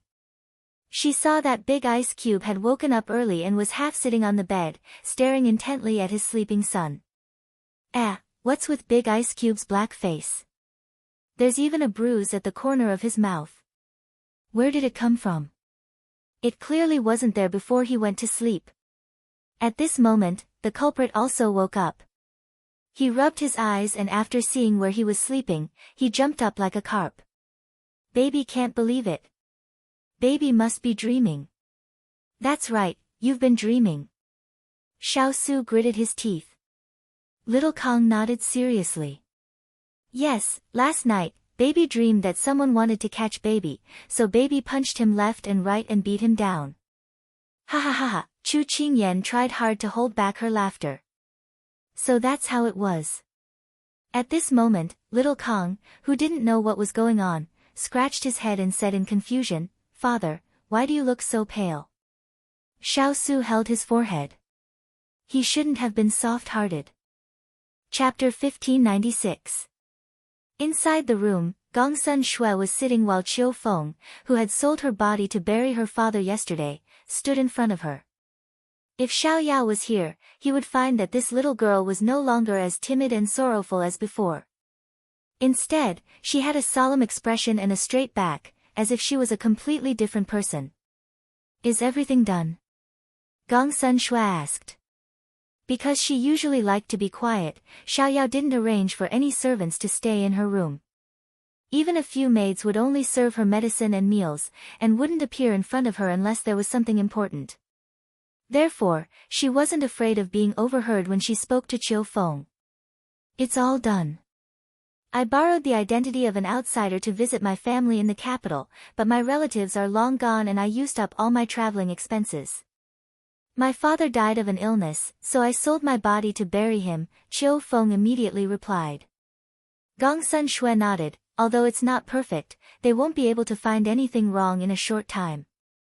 Rest assured and stay here. I'll give you some advice later. You just have to pay attention to the rest. Qiu Feng received the order and said, Sect Master, Qingyu has already done as you instructed. You can be at ease with the matters of the clan for now. However, Qingyu said that she hasn't found any information about the Shao clan yet. Sect Master, please wait a moment. So long as she finds any information, she'll notify me. Gongsun Shui knew that it wouldn't be found out so quickly. It's fine. Tell her to be careful and don't let anyone find out. When you meet up, be careful. The Shao family, she paused and continued, is not an ordinary family, so it's necessary to be cautious. Qiu Feng nodded, Sect Master, don't worry. We will be careful. After talking about business, Qiu Feng's expression relaxed and she said with relief, Sect Master, you don't know how worried we were when you were missing. Gongsun Shui thought of the pursuit that day and her eyes dimmed. However, she was more amiable to her loyal subordinates. It's fine. It's all in the past. Hearing the sect master's nonchalant tone, Qiu Feng's eyes instantly felt a little sour. The sect master had never taken her body seriously. No matter how her subordinates tried to persuade her, she didn't care at all. With such a cold personality, they could only pay more attention to her in the future. Although I don't know the background of this Shao clan, it is all thanks to their help that you are safe and sound. Gongsun Shui couldn't help but think of Xiao Yao. Although she didn't want to admit it, she still owed him a favor. Yes, no matter who they are, we owe them a favor. Qiu Feng deeply agreed. Disregarding everything else, just setting up a courtyard for the sect master to recuperate was not something an ordinary family would have. However, a thought suddenly flashed through Qiu Feng's mind, and she couldn't help but blurt out, these people wouldn't be Elder Su's people, and they're preparing to scheme against you? Gongsun Shui denied without hesitation, no, how could Elder Su and the others have such powerful helpers? Not to mention the abilities of these people, just their bearing and low profile was not something that Elder Su and the others could compare to. Perhaps they could not find such an aristocratic family in the Yu clan. This time, Qiu Feng was a bit confused. Those people are unrelated to us. If Elder Su's people didn't want to harm you, then why would they help you for no reason? This was also what Gongsun Shui couldn't figure out. Could it be that they really came to help when they saw injustice on the road? Qiu Feng was confused. Gongsun Shui thought that perhaps this was the only explanation. The master and servant chatted for a while more, and a series of footsteps came from outside. The two of them naturally stopped talking. Xiaoyao entered the room, and his gaze immediately fell on Gongsun Shui. He held up the box in his hand as if he was presenting a treasure. I just came back from outside, and I brought you some buns. I heard from the locals that the buns are the best here. As he spoke, Xiaoyao placed the buns on the table in front of her. By the way, have you taken the medicine this morning? Xiaoyao sat down on a chair across the table and asked with concern. Gongsun Shui raised her chin at the empty bowl beside her. Xiaoyao understood and continued, although the medicine is a bit bitter, Yan Luo said that your injuries are mostly healed, and you won't need to drink it again after 3 or 4 days. Bear with it, I'll find you some delicious candied fruits in the next 2 days to suppress the taste. There's no need. The medicine isn't that bitter. She had taken countless medicines since she was young, so this was nothing to her. Xiaoyao waved his fan and smiled. Don't decline. It's settled then. I'm going to buy it for Kangkang anyway. Because he was the one who brewed the medicine, he naturally knew how it tasted. However, if he drank it himself, he wouldn't be afraid of the bitterness, nor would he find it disgusting. But when he thought about how she was a girl, he knew that she wouldn't like it. He was used to seeing those delicate girls in the capital who were either afraid of fatigue or suffering. No matter how strong she was still a girl and needed to be taken care of carefully. Gongsun Shui thought that she was just incidental, so she let him be. Sir, please have some tea. At this moment, a cup of tea was placed beside his hand. Xiaoyao looked in the direction of the voice and felt that the servant girl was somewhat familiar. Just as he was wondering where he had seen her, Qiu Feng took the initiative to speak. Sir, thank you for saving my life yesterday. Wasn't this the little girl who sold herself to bury her father yesterday? He didn't expect that after tidying up, she was still a delicate and pretty little girl. He nodded at her. Since Miss Sun thinks highly of you, you should serve her well. If you have second thoughts, she doesn't need to say anything. This sir won't forgive you. It was normal for him to instruct her, so Qiu Feng hurriedly agreed in fear and trepidation. Xiaoyao turned around after he finished speaking and saw that the ice beauty was just sitting there quietly. She didn't even touch the steamed buns on the table. He couldn't help but place his fan on the table and help her open the box. You can't tell the taste just by looking at it. You have to taste it yourself to know. Here, try one. Gongsun Shui was just thinking about something when a steamed bun suddenly landed in front of her. She suppressed the urge to twitch her eyes. To be honest, she rarely ate anything other than staple food. But seeing that he had allowed Qiu Feng to come in, she couldn't refuse his good intentions, so she took it from him. Qiu Feng, who was standing at the side, felt like a storm had set off in her heart. Didn't Sect Master dislike people getting close to her? Didn't she dislike eating snacks? Why did she not only let Xiaoyao get close to her, but also take the food from him? What exactly happened when they weren't by Master's side? Xiaoyao didn't know what the servant girl beside him was thinking. Seeing the ice beauty take a bite, he immediately leaned over and asked, "How's the taste?" Gongsun Shui originally thought that it was just a steamed bun. She didn't expect that it didn't taste like greasy meat. She couldn't help but taste it carefully. It seems to have the fragrance of flowers. You can't eat too greasy food. You just ate a rose steamed bun, so it naturally has the fragrance of roses. Roses can be added to the taste? Of course, there's nothing impossible about it. Xiaoyao chuckled, then picked one up and ate it with her. Sect Master was actually discussing this kind of issue with someone. Qiu Feng felt that everything in front of her was not real. Chapter 1597. After eating and drinking to his heart's content, Xiaoyao felt comfortable all over. In addition, the sun was shining brightly and the weather was good. With a beauty beside him, he felt even more comfortable. However, this was only Xiaoyao's thought. Because Gongsun Shui felt that this person was too noisy by her ear. It would be best if he could shut up. Xiaoyao was completely unaware that he was being disliked. He was still talking about the interesting things that happened when he went out today. Isn't young master a local? Chiu Feng was pouring tea for the two of them. At this moment, she seemed to inadvertently ask a question out of curiosity. Xiao Yao was talking to his heart's content. When he heard this, he casually replied, "Of course not. We came from another place. I have to say that although there are many exotic flowers and strange animals here, it is not as prosperous as where we come from. The people live and work in peace. In short, the difference is too great." As a prince of a country, of course he was satisfied with his country and would naturally praise it. However, he did not exaggerate.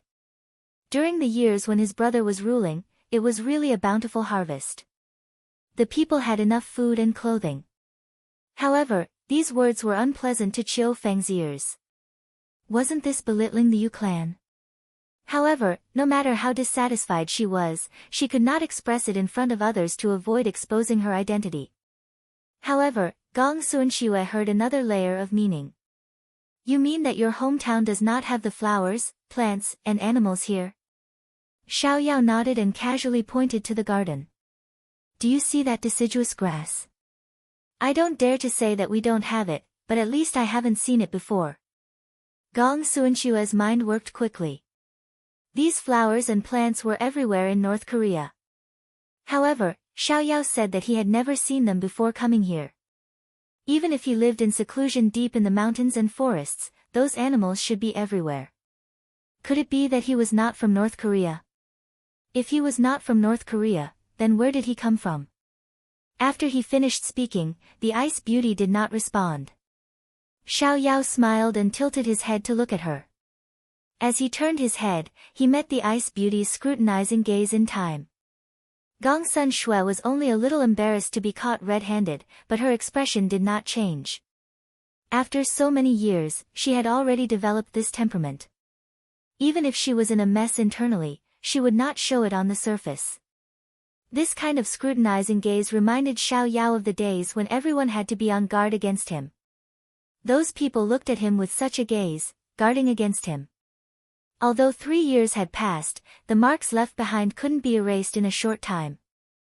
Although it was different from Gong Sun Shui, the smile on his face faded as he recalled his brother's warning. Gong Sun Shui could clearly feel the faint indifference from Xiao Yao. The light in his eyes seemed to have been blown away by the wind. She was a little annoyed, but she was not good with words. She did not know how to break the awkward atmosphere. Thus, one looked at the ground, the other looked at the sky, and the other looked at the ground, frozen like this. Although Chiu Feng didn't understand why there was an awkward silence between the two of them, as a subordinate, she still knew how to adjust the atmosphere. She immediately smiled and said, "Master, are the buns that second master bought delicious? This servant is about to drool from looking at them." Because Gong Sun Shui was the one who asked for Chiu Feng, it was right for Xiao Yao to call her master. Although he was a little unhappy, Xiao Yao was used to liveliness. The sudden silence between the two made him feel a little uncomfortable. However, he didn't know why he couldn't harden his heart and leave like this.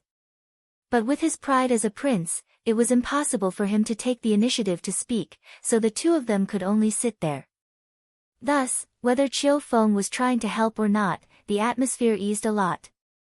Xiao Yao followed Chiu Feng's words and said, "How could your master be someone who knows how to praise others? Of course it's delicious. If you're hungry, let your master give you one." How could Gong Suanxue not know that his words were meant to sting her? She was complaining that he had bought so many things for her, but she had never said anything nice to him. Although he was mocking her, she couldn't get angry. After all, that was the truth. However, she didn't know why she felt a little wronged. She thought that she was overthinking things. She had just finished eating the bun in her hand. When she heard Xiao Yao's words, she pointed at the remaining buns and said, "If you like them, I'll give them all to you." If these words were spoken in the clan, it wouldn't be a big deal. However, Xiao Yao had personally gone out to buy these buns for her. Giving them all away so selflessly and without hesitation, even the most magnanimous person would feel uncomfortable. When Chiu Feng heard this, she cursed inwardly. Her sect master had always been lacking in worldly wisdom, but as the head of a clan, there was no one else in North Korea with a higher status than her. Naturally, she didn't need to consider these things. However, the situation was different now. Moreover, she could tell that this Xiao Yao was sincere. It would be very easy for her to embarrass him like this. As expected, when she carefully glanced over, Xiao Yao's expression darkened. But perhaps because of his upbringing, he didn't leave in a huff. She immediately waved her hand and said to her sect master, "This servant will go and see if the water is boiling." After saying this, she immediately left this troublesome place.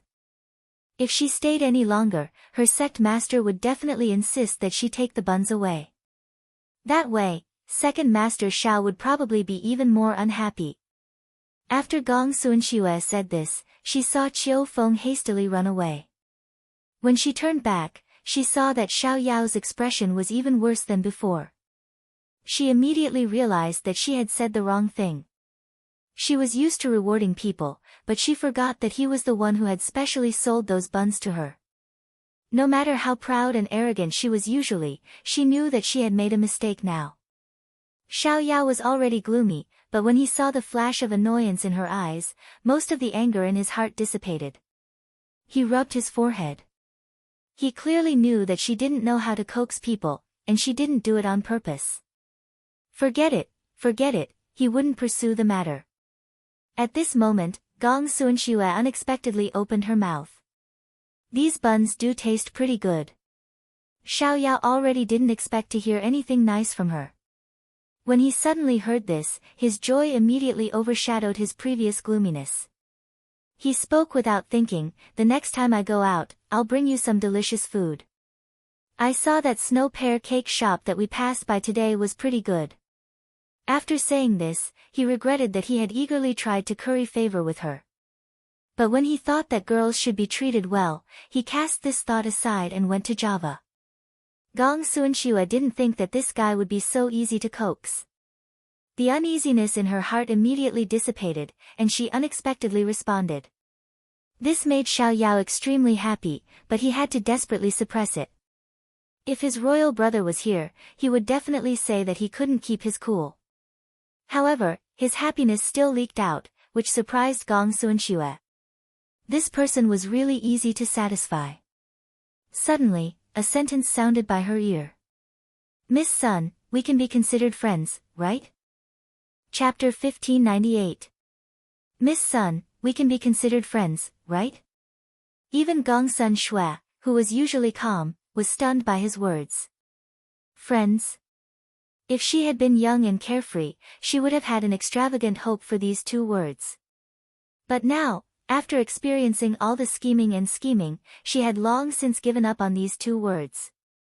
Now that Xiao Yao suddenly mentioned it, her mind suddenly went blank because she saw the sincerity in the handsome man's eyes.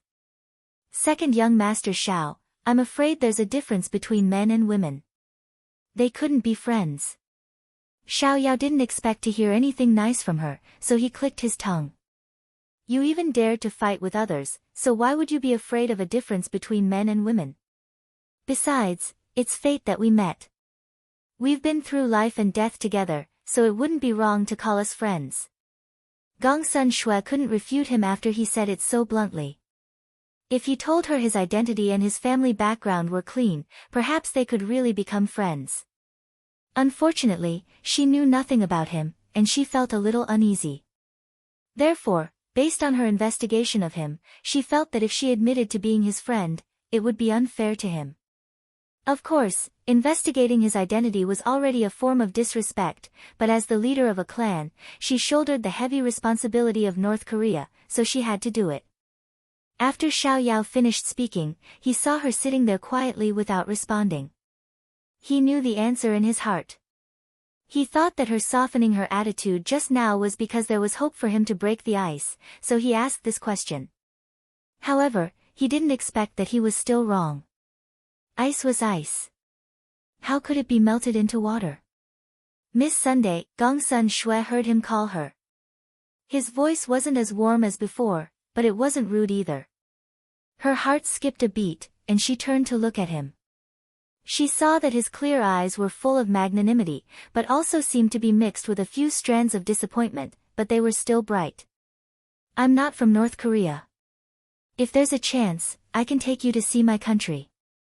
Actually, if you're willing, I'll accompany you to see thousands of mountains and rivers. However, she didn't respond to his friend's words just now, so he couldn't say this sentence out loud.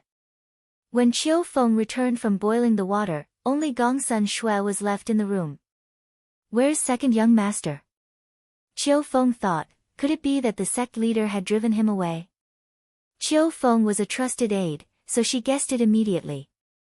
Gongsun Shui was still thinking about what Xiao Yao had just said. She suddenly felt a little upset.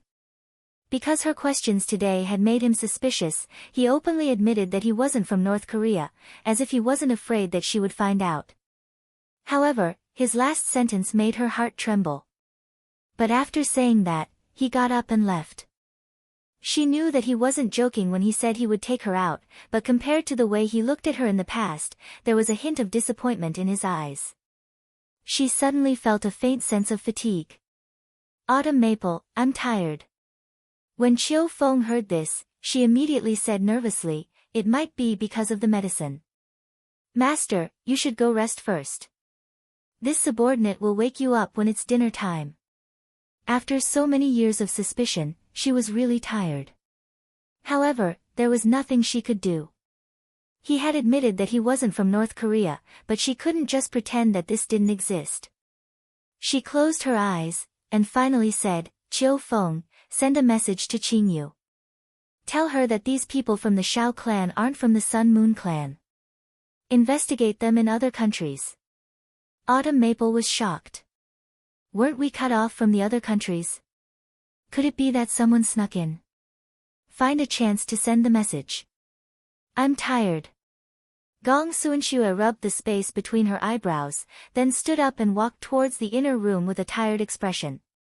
It was rare to see the sect master so tired. Chiu Feng even forgot about her previous question, and immediately followed to serve her. After Xiao Yao left Gong Suanxue's courtyard, he didn't return to his own room. Instead, he went to another courtyard, where his imperial grandfather and father Chu sparred. To be more precise, it was also where Xiao Onkang played. Before he even walked in, he heard the sounds of sparring inside, as well as the laughter of children. The disappointment in his heart lessened a little, and he strode in. The moment he entered, he saw Hualing. He shook his head at Hualing, then when everyone was distracted by the sparring between the Emperor Emeritus and Father Chu, he easily leaped onto a tree and sat on top, taking in everyone below him. Xiao Yao smiled when he heard the laughter. Then, he put his hands behind his head, leaned against the tree trunk, and closed his eyes. He remembered what happened in the Ice Beauty's room and the curve on his lips dropped. Yesterday, his imperial brother had mentioned to him that there might be a problem with the Ice Beauty's identity. Although he didn't seem to take it to heart, he still paid attention to it because his imperial brother would never say something for no reason. He believed in his imperial brother.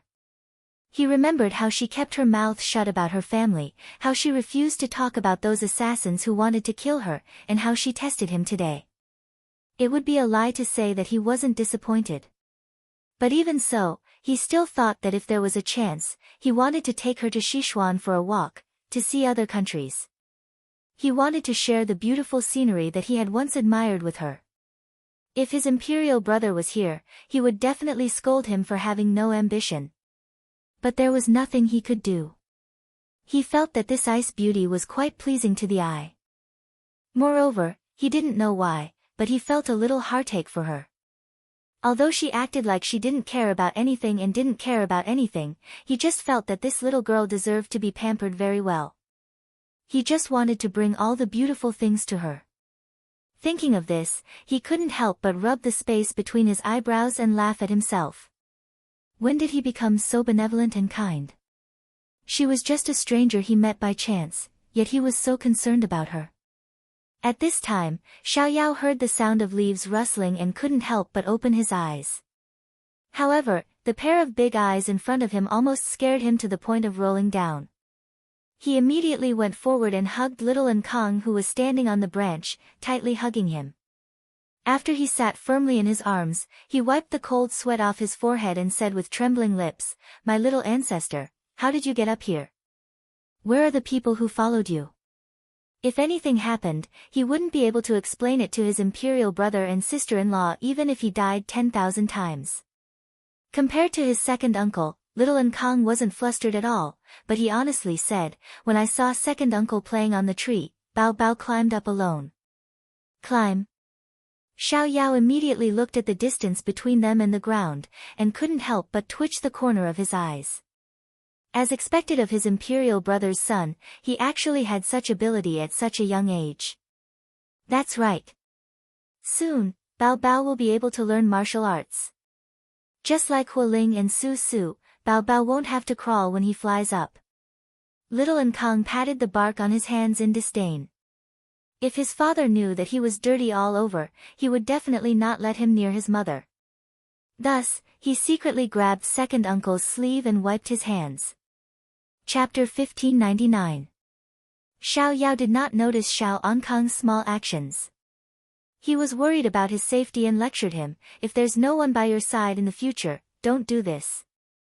Otherwise, second uncle will tell your father. I'll let your father punish you." This little devil was not afraid of anything. In addition, he was doted on by everyone. He could do whatever he wanted. He would only be afraid when his father was mentioned. Xiao Ankang pouted. I know. I only came up because I saw that second uncle was unhappy. Otherwise, I wouldn't have come up." Hearing this, Xiao Yao was stunned. He touched his face. Was he that obvious? Even a child could tell. At this moment, Xiao Ankang hugged his neck and said, "Second uncle, don't be unhappy. I'll play with you." Xiao Yao patted his head. "Second uncle has always been happy. Why would I be unhappy?" "Nonsense." Xiao Ankang's face was solemn like a little adult. "If it were any other time, second uncle would definitely come and play with us. He wouldn't hide in the tree alone." Xiao Yao sighed. What was wrong with this world? Was it because he was old and could not hide it anymore, or was Xiao Ankang too smart? However, Xiao Ankang's concern made him feel much better. Second uncle is just a little disappointed. Maybe he saw a small flame and pounced on it. Actually, it's just a reflection of the moon in the mirror. He would not tell anyone these words. No matter how upset Xiao Yao was, there was no reason for him to go around telling others. However, Xiao Ankang was still young, so he did not mind telling him. Anyway, children would just listen to it. However, how could Xiao Ankang, who could climb a tree and see people's emotions, be an ordinary child? He betrayed Xiao Yao in the blink of an eye. However, although Xiao Ankang did not understand such profound words, he still comforted him dutifully. "Second uncle, mother said that there are many hardships in life. However, only when you don't make things difficult for yourself can you live happily every day. Second uncle, don't be sad. Kong Kong will accompany you." Although Xiao Ankang's words were vague, Xiao Yao still understood. He sighed in his heart. Xiao Ankang was so sensible, it must have been taught by his royal sister-in-law. Your mother should be talking about the 8 hardships of life. Birth, old age, illness, death, love, separation, resentment, longing, unable to let go. Xiao Ankang nodded heavily. That's right. That's it. Xiao Yao smiled bitterly. He was now all alone in the world, free and unfettered, without any illness or calamity, so how could he have any of these hardships? However, there was a bit of bitterness in his heart that he couldn't explain. Later on, Xiao Yao realized that he couldn't ask for it. Second uncle, you have to learn to be open-minded. Little Ankang imitated his father and patted him on the shoulder. If Xiao Yao was still a little depressed, it was all gone by Xiao Ankang's comforting words. He could not help but hug him happily. Xiao Ankang saw that his second uncle finally smiled, revealing his canine teeth. Second uncle, second uncle, aren't you feeling uncomfortable? Xiao Yao shook his head. With this clown around, it would be difficult for him to feel uncomfortable. Little Ankang's eyes lit up. Then, second uncle, bring baby to catch some bugs. What? Catching bugs? Xiao Yao didn't understand. Xiao Ankang nodded. That's right, that's right. A baby bird fell down, but I couldn't find its mother, so I raised it in my room. Mother said that the baby bird eats worms, but no one was willing to help me catch them, so second uncle, to be honest, although Xiao Yao liked to mess around, he wouldn't do something like catching bugs normally. But the little nephew in front of him was looking at him pitifully, and his soft little body was still in his arms, making him lovable. He had even comforted him just now, so Xiao Yao's heart softened. Alright, second uncle will bring you to catch some bugs. Baby knows that second uncle is the best. Let's go and catch some bugs for baby bird. Little Ankang was very excited as he jumped up and down on the tree. Fortunately, Xiao Yao was here, otherwise he might have fallen down. Xiao Yao shook his head and flew down. When he put little Ankang down, he saw Huo Ling standing by the tree. So there was someone watching over little Ankang. As expected, how could someone nurtured by his royal brother be negligent? Suddenly, he realized that this brat had tricked him. Ankang didn't care about him at all, he just wanted him to soften his heart and help catch the bugs. At such a young age, his brain was already so smart. Little Ankang didn't know that his little scheme had been seen through. He pulled on Xiao Yao's clothes and walked forward. Quick, quick, quick, catch the bugs. A gentleman's word was as fast as a whip. He had already made a promise, so he had to catch the bugs no matter what. So Xiao Yao picked up little Ankang and slapped his butt as a small punishment. Then the two of them went to dig the soil. The Emperor Emeritus looked at their backs and shook his head. Too stupid, too stupid. Father Chu exposed him, weren't you also tricked by Kong Kong to catch bugs yesterday? The Emperor Emeritus retorted, you're saying it like you weren't the one digging yesterday. The two of them looked at each other and continued to fight. Huo Ling looked at the fight here and looked at the digging there. He thought that no matter who he offended in the future, he couldn't offend the little master. That was simply a combination of his master's black bellies and the little princess craftiness. No one could look down on him. Inside the room, the people below were reporting the news. Second master came out of Miss Sun's room and went to the yard to play with the little master, but he looks a bit lonely. Got it, you can leave. Xiao Su dismissed his subordinates. When he turned to the side, he saw the little fellow's serious appearance. He reached out to touch her hand and felt relieved when he felt the warmth. He casually asked, what are you thinking about? Chu Qingyan pursed her lips and smiled, I keep feeling that second brother is falling deeper and deeper, but there seems to be a layer separating them on Miss Sun's side. It's a bit hard to figure it out. Xiao Su rubbed her little hand and smiled faintly, you like that Miss Sun a lot. Chu Qingyan sighed softly, she's quite pleasing to the eye, but she has to be suitable for second brother. Seeing that the little fellow was really interested in the two of them, Xiao Su thought for a bit and told her the truth so that she would be prepared, I know what you're worried about. I've already sent people to investigate that servant's background, but this isn't Sichuan. Shaolai cavalry will be a bit restrained, so they won't be able to find any information quickly. Chu Qingyan tilted her head and looked puzzled, you have doubts about their identity? Xiao Su picked her up and held her in his arms, his fingers intertwined and played with her, no matter what their background is, since second brother treats Miss Sun differently, we should find out more. Second brother seems smart, but the person involved can't see clearly. As his brother, I have to help him. Chu Qingyan couldn't help but laugh at his words. The big ice cube always silently arranged things for his younger brothers. It was really a blessing to have such an elder brother. I also wish to have an elder brother like you. She sighed. Xiao Su's eyes sparkled, am I not? Chu Qingyan blinked and was about to refute when she suddenly remembered the words he said to her when he pressed on her body and seduced her with his beauty. Her face immediately turned red. Lover brother? The big ice cube was getting more and more shameless. Chapter 1600. When Chu Qingyan and the others came to this town, they didn't plan to stay for long. However, because Chu Qingyan was found to be pregnant, they decided to stay for the time being to nurse the fetus. This period of nursing lasted for a month or two. Chu Qingyan was already 3 months pregnant and the fetus was stable. In addition, the Ice Beauty's injuries were almost healed.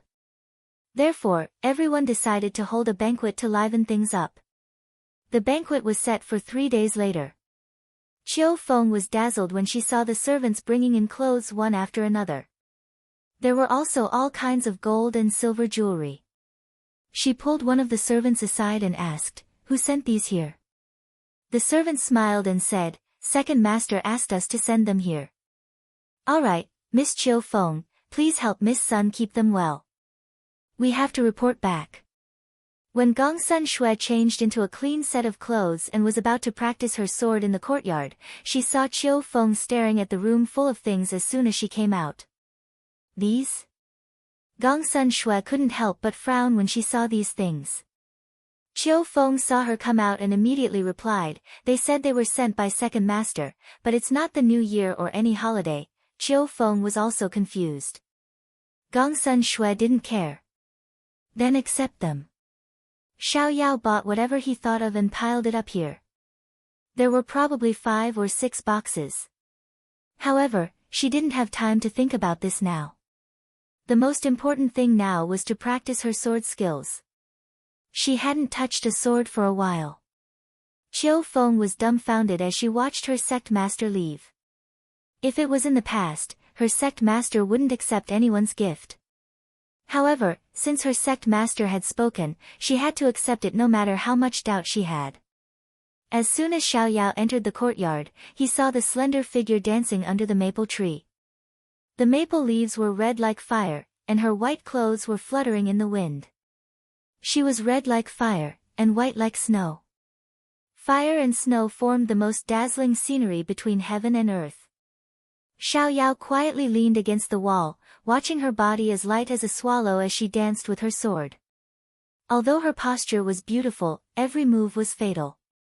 Sometimes, he wondered what kind of environment she grew up in to be able to raise a girl like her who was as quiet as a virgin and as agile as a rabbit. While Xiao Yao was still in a daze, Gong Sunxue had finished practicing a set of sword techniques. She took a deep breath and exhaled the foul air in her chest. Then, she turned around and looked at the person who had been silent since he came in. His long hair was casually tied behind his head, and he was leaning against the wall without any posture. The mottled colors made him look carefree and unrestrained, as if he was detached from the world. Gong Sunxue felt that she had never seen such a bright and clear man in her life. Without a trace of sharpness, he spoke and laughed gently, without any darkness. His eyes were clear, without the stink of money of a businessman, without the smoothness of an official, without the charm of a villain, and without the ambition of someone who played with power.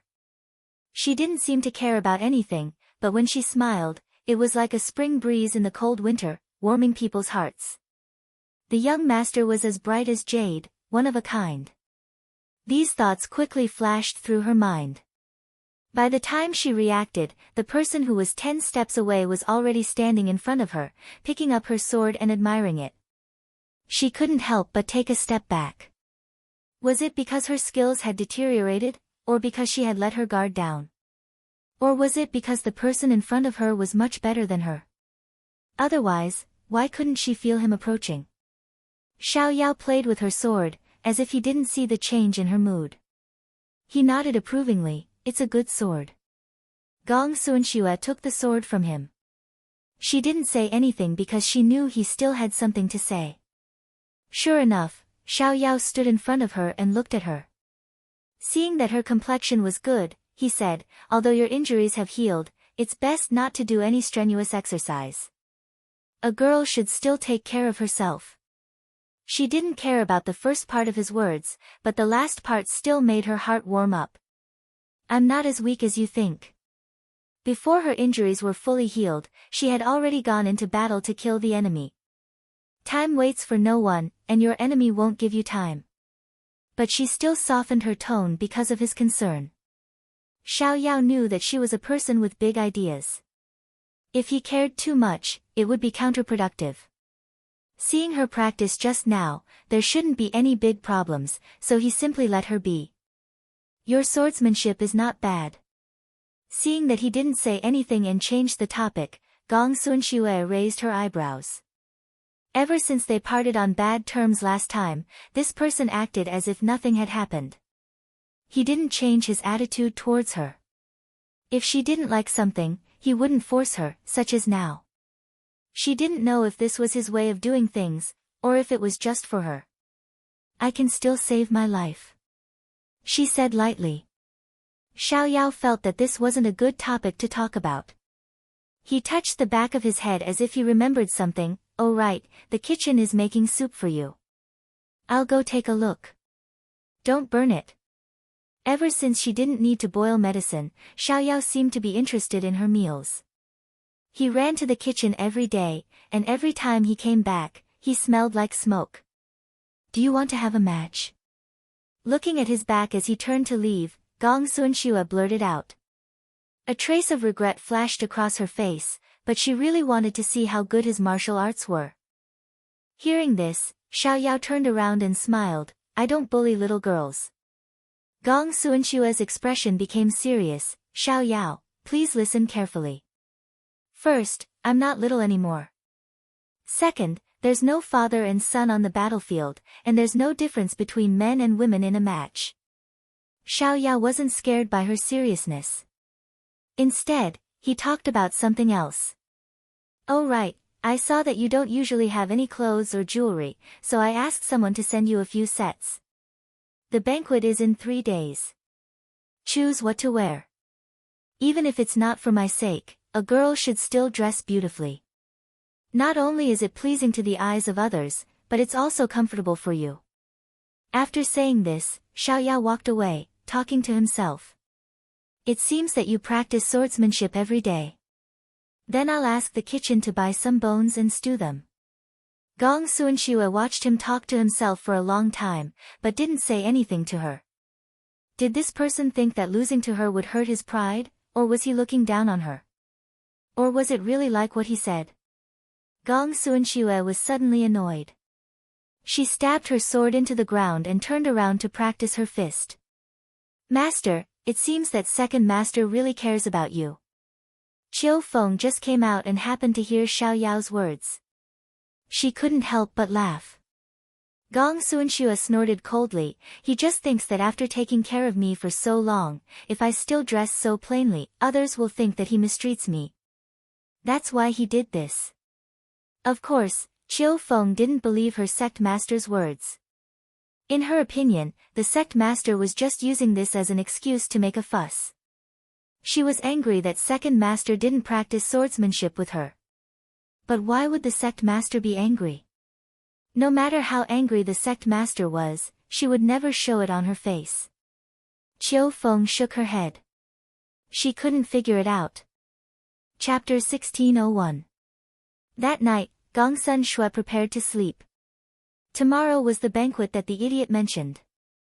Although she didn't like crowds, they had saved her. She would give the idiot some face and sleep early so that others wouldn't think that he had mistreated her. However, even if she appeared at the banquet looking unwell, no one would blame Xiao Yao for mistreating her. Because during this period of time, how Xiao Yao had treated her, everyone had seen it with their own eyes. However, no one was willing to expose it. A dignified prince was actually doing his best to take care of a young lady. If word of this were to spread, perhaps no one would believe it. However, tonight was not a peaceful night. Sect Master, Qing Yu is here. Qiu Feng's voice was hurried. In this quiet night, it made people feel a little cold. In order to prevent being discovered, Qiu Feng had been in contact with the outside world. Now that Qing Yu had suddenly come, and at this time, something big must have happened. Gong Sunxue's expression tightened.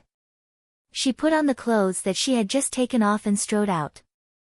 As soon as she saw her master, Qing Yu immediately bowed and reported, Sect Master, we've found information about the Xiao family. Gong Sun Shui subconsciously gripped the armrest. She felt a little uneasy, but she didn't show it on her face. She simply said, "Speak." In the past month, we've been investigating relentlessly and finally found some clues. These people are very likely to be related to the Sun Blaze sect.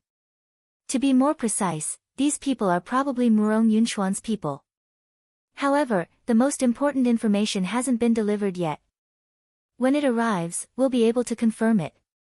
Gong Sun Shui let go of the armrest. A complicated expression appeared in her eyes. As expected, it was not far from what she had guessed. The Sun Blaze sect has already taken over our stronghold in the Sun Clan. The situation is urgent. I'm afraid that their next step will be to attack the Moon Clan. The High Priest has already received the news and wants you to leave immediately.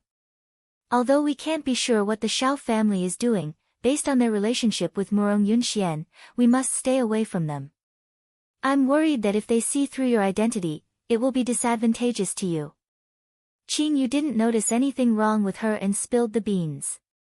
Her heavy and urgent voice was like a storm in this night, causing Gong Sun Shui to be stunned. If Xiao Yao knew her identity, would he harm her? She suddenly laughed bitterly. At a time like this, she was actually concerned about this. She didn't know if she was muddle-headed. She calmed down.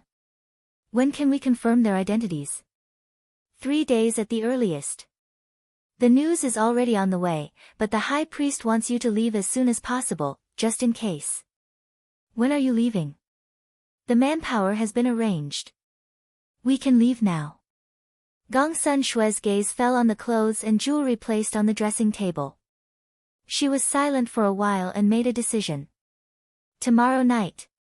Qing Yu did not expect the sect master to make such a decision. She was dumbfounded. Shouldn't the sect master be thinking of retreating as soon as possible at a time like this? Qiu Feng seemed to have thought of something and looked at her sect master in astonishment, but she didn't say anything. Although Qing Yu was somewhat puzzled, she still agreed. Perhaps the sect master had his own considerations. After Qing Yu left, Gong Sun Shui said, "You may leave." Qiu Feng wanted to say something, but after opening her mouth, she gave up and turned around to leave. Gong Sun Shui stood by the window and looked at the empty courtyard. She felt that her entire mind was empty. It wasn't until the sun rose from the east and light shone in through the window that she realized that she had been standing like this for the entire night. She moved her stiff body and suddenly felt that she had no strength left. Leaning against the window, she raised her hand and touched her forehead. In the end, she sighed helplessly. Qiu Feng stood outside the door with a cup of hot water. She only walked in when she heard the commotion inside. But when she entered the inner room, she saw her sect master sitting in a snow-white dress. Her collar was wrapped in a fox fur coat, which made her look even more attractive. Sect master, who didn't use makeup often, was holding one of them in a daze. Qiu Feng felt that she had never seen her sect master dressed like this after following her for so long. She couldn't help but want to see if the sun rose from the west today. Gong Sun Shui heard the noise and said to Qiu Feng, "Help me apply lip color later." She didn't sleep last night and her complexion was a little pale. She could only rely on these things to cover it up. Qiu Feng nodded woodenly. Meanwhile, Gong Sun Shui had already started washing up. She studied it for a long time just now, but she didn't know how to use it at all. As expected, she was more suited for holding a sword and not for makeup. After that, when Qiu Feng helped her sect master tidy up her clothes, she asked uncertainly, "Sect master, what kind of hairstyle do you want?" "You decide. Just don't make it too exaggerated," Gong Sun Shui said lightly. Qiu Feng was overjoyed. She had long wanted to dress her sect master up. Her sect master was born beautiful and her looks were very outstanding. It was because she didn't like to dress up that people always said that Gong Sun Fei was the most beautiful woman in the entire clan. Actually, it wasn't because Gong Sun Fei was good at makeup. If her sect master dressed up, she would definitely be the most beautiful woman in the entire clan. But she only dared to think about it in her heart. If her sect master knew that she had such thoughts, she would probably be punished. Sect master felt that those were just superficial skills. She would rather work harder on her real skills. However, her sect master was acting a little strange today. She actually did something that she had never done before. She didn't know if it was for second master. Tui tui tui, those people were most likely their sworn enemies. She must be thinking too much. After tidying up, more than half an hour had passed. Chiu Feng put down the comb and was about to admire her work. However, at this moment, someone walked in. Your door wasn't closed, so I came in. Don't say that I'm trespassing. Before Xiao Yao could finish his words, he turned around and saw the person standing up from the dressing table. White clothes, snow-white skin, red lips, black hair, a flying sky bun, bright moon pearls in her ears, and a jade belt around her slim waist. Her dress fluttered in the wind. She was like a fairy who had walked down from the 9 heavens. She was so otherworldly and beautiful. Xiao Yao was instantly dumbfounded. It wasn't that he had seen too few women. It was because he had seen too many that he was mesmerized by this beauty. Cough cough, you look very good today. Xiao Yao, who was usually very eloquent, was actually stuttering at this moment. Chiu Feng couldn't help but want to laugh when she saw Xiao Yao like this. However, when she thought of the news she had reported last night, she couldn't help but suppress her laughter. Seeing him like this, Gongsun Shui was quite satisfied. It looked like she was dressed quite well. If you keep standing there like an idiot, you'll be late. When Gongsun Shui passed by him, she lowered her head and said in disdain. However, no one saw the smile on her face and the smile in her eyes. Chapter 1602. By the time Xiao Yao regained his senses, Gongsun Shui was already at the door. He slapped his head in annoyance, wondering if the ice beauty would think that he was a lecherous man. Xiao Yao walked towards her in annoyance. The two of them walked side by side to the courtyard. Xiao Yao was the kind of person whose emotions came and went quickly. Otherwise, how could he have lived in the various harem for so long? He returned to his usual joking self. I didn't expect the iron tree to bloom and the ice to warm up. You really exceeded my expectations today. Gongsun Shui never took his silly words to heart. The family rules are strict and we can't waste them. You sense so much, it would be a waste not to use it. Her words instantly shattered Xiao Yao's dream of a woman making herself beautiful for the man she loves. He pursed his lips. He had carefully selected so many clothes and accessories, and even risked being beaten to death by his imperial brother to ask for imperial sister-in-law's help. But when it came to her, it became a waste not to use it. He felt very tired. But perhaps it was because he was used to it that he was full of energy again. But I have to say, clothes make the man. You look quite good after tidying up a little. Xiao Yao was not stingy with his compliments, not to mention that he took Da-en seriously. Gongsun Shui glanced at him and nodded. You look quite decent after tidying up a little. Xiao Yao choked. The ice beauty was getting more and more sharp-tongued. This banquet was proposed by Chu Qingyan, mainly for the liveliness. She had been nursing her pregnancy in the courtyard. Although the child in her belly didn't disturb her, it liked to sleep very much. So she basically rested during the day. Everyone was afraid of disturbing her, so they didn't go to her place often. A few days ago, she suddenly felt that she hadn't seen everyone for a long time, so she took advantage of the good weather to propose a banquet. At first, Xiao Su didn't agree, but he couldn't stand her silently wiping her tears and looking at him. It simply melted his heart. So he waved his hand and ordered people to prepare. Chu Qingyan had just been helped to sit down by Xiao Su. She looked up and saw Yan Luo, Ethereal, the retired emperor, and her parents were already present. Only Dong Ting, Tao Tao, Xiao Yao, and the ice beauty were not here yet. However, it was still early, so there was no hurry. Just then, a loud noise came from the east. Why don't you play the flute? This way, we can cooperate with the zither and flute. It was Tao Tao's voice. I don't know how to play the flute.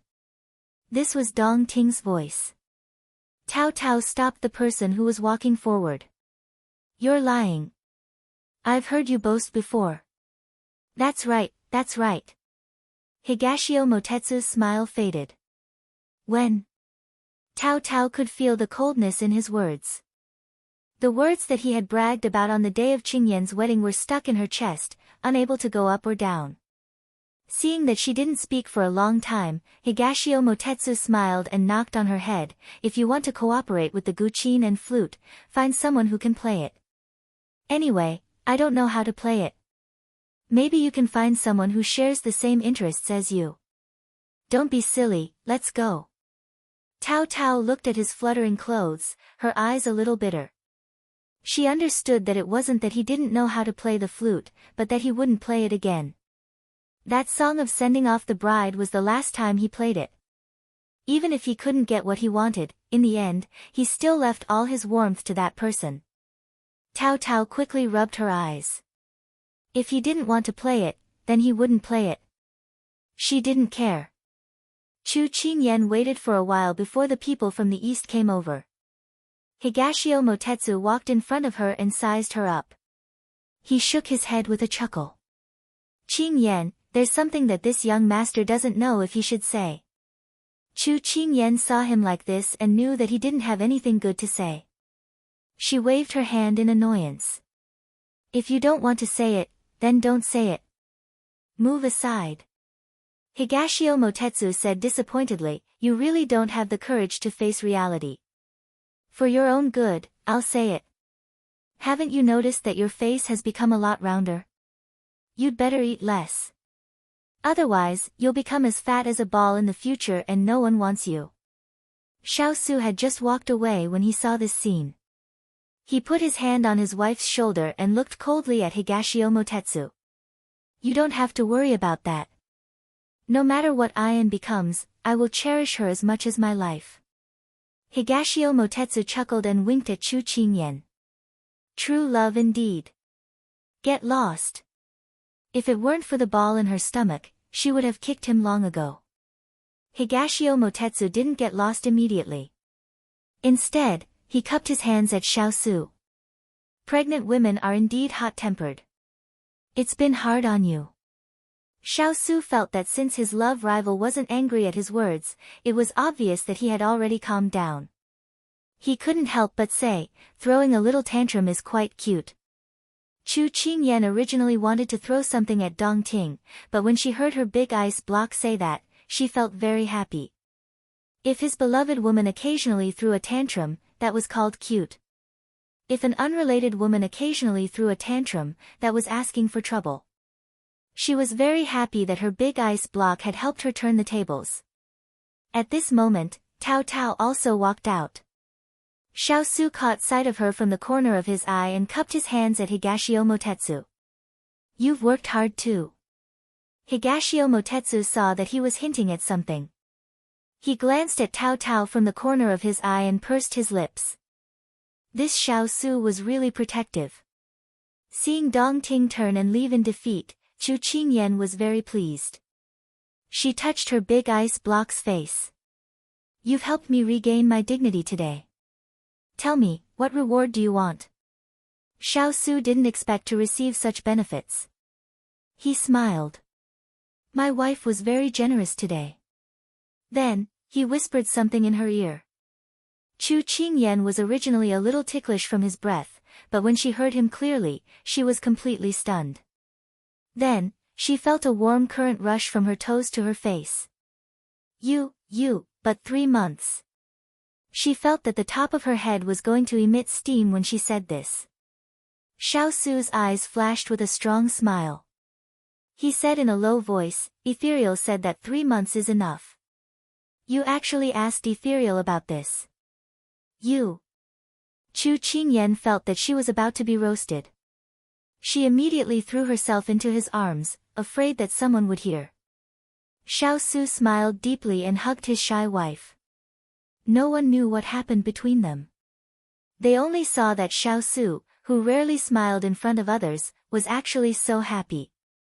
Indeed, only Chu Qingyan would be able to open up his emotions, including all of his emotions. When Higashio Motetsu saw this scene, he thought of something and stopped smiling. Xiao Su must have used him for something again. This person was too smart. It was really uncomfortable. However, he wasn't jealous. It was purely a competition between men. However, Tao Tao, who was sitting beside him, didn't think so. She thought that he still had feelings for Qingyan, and her heart ached. However, at this moment, the appearance of the other two people successfully attracted everyone's attention. Chapter 1603. A handsome man and a beautiful woman walked side by side, like a walking landscape painting. It was pleasing to the eye, making people unable to look away. That's right, these two people were Xiao Yao and Gong Sunxue. Everyone had only seen the ice beauty once or twice. Because Xiao Yao said she needed to rest and they weren't familiar with her, they didn't interact much with her.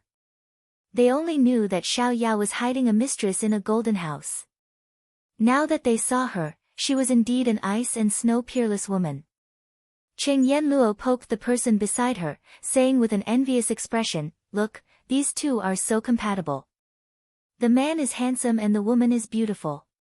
They're simply a match made in heaven." Ethereal retracted his gaze and held her hand, rubbing it under the table. There was a clear smile on his face, "But in my eyes, only you are the most beautiful." Cheng Yanluo suddenly heard these words of love and the bold and shrewish woman couldn't help but blush. "What are you saying? We're in public."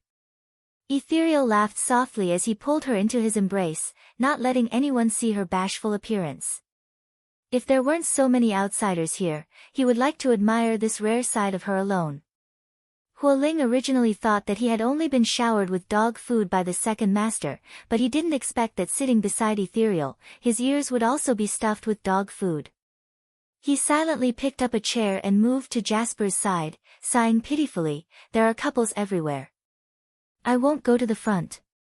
You're just going to keep a lonely person like me?" Jasper raised her brows and moved her seat to the side, giving him more space. "Jasper, you're still the kind-hearted one." Huoling shifted his seat and immediately praised her. Jasper lightly said, "It's not for you. It's just that I can see the little master better from this angle." Huoling followed her gaze and as expected, he saw the little master dancing around the little princess. Huoling felt that his heart was deeply hurt again. A faint smile flashed across Jasper's eyes. The courtyard was empty, with a platform half the height of a person placed in the middle. There were only long tables and chairs on the four sides. 2 people to a table, and the seats were randomly chosen. There was no priority. But because Xiao Yao came late, there were only 2 seats left. Thus, they sat between Ethereal and Little and Kong. Xiao Yao sat close to Ethereal, Gong Sunxue sat close to Little and Kong, and Higashio Motetsu and Tao Tao sat opposite them. Tao Tao had been holding a grudge against Dongting Wangyu since the beginning. No matter how he tried to tease her, she refused to acknowledge him. Hence, she was looking around casually. It was at this moment that her gaze landed on Gong Sunxue. Among all of them, she was the most unfamiliar with Gong Sunxue. She had never paid much attention to people who were not important to her. But now, because she was bored, her eyes were more focused. She noticed a touch of green in Gong Sunxue's eyes. Although it was very faint and others couldn't see it, she was trained in goo poison, so she could see it at a glance. She blinked. There was something wrong with this girl's body. Previously, she seemed to have heard from Qingyan that she quite liked this pure and innocent lady. Why not wait until the banquet was over and tell Qingyan about it? After all, she was someone who saved people based on her mood. If it was Qingyan's friend, she could lend a helping hand. Although Chu Qingyan knew that Tao Tao knew medicine, she didn't know what she was good at. With Ethereal and Yanluo taking care of her, she forgot about it. Xiao Yao didn't know that Tao Tao's specialty was different from Ethereal and Yanluo. He didn't know if she could cure Gong Sunxue. Higashio Motetsu didn't know about Gong Sunxue's illness. So the person who could cure Gongsun Shue's illness was right in front of him, but he didn't know.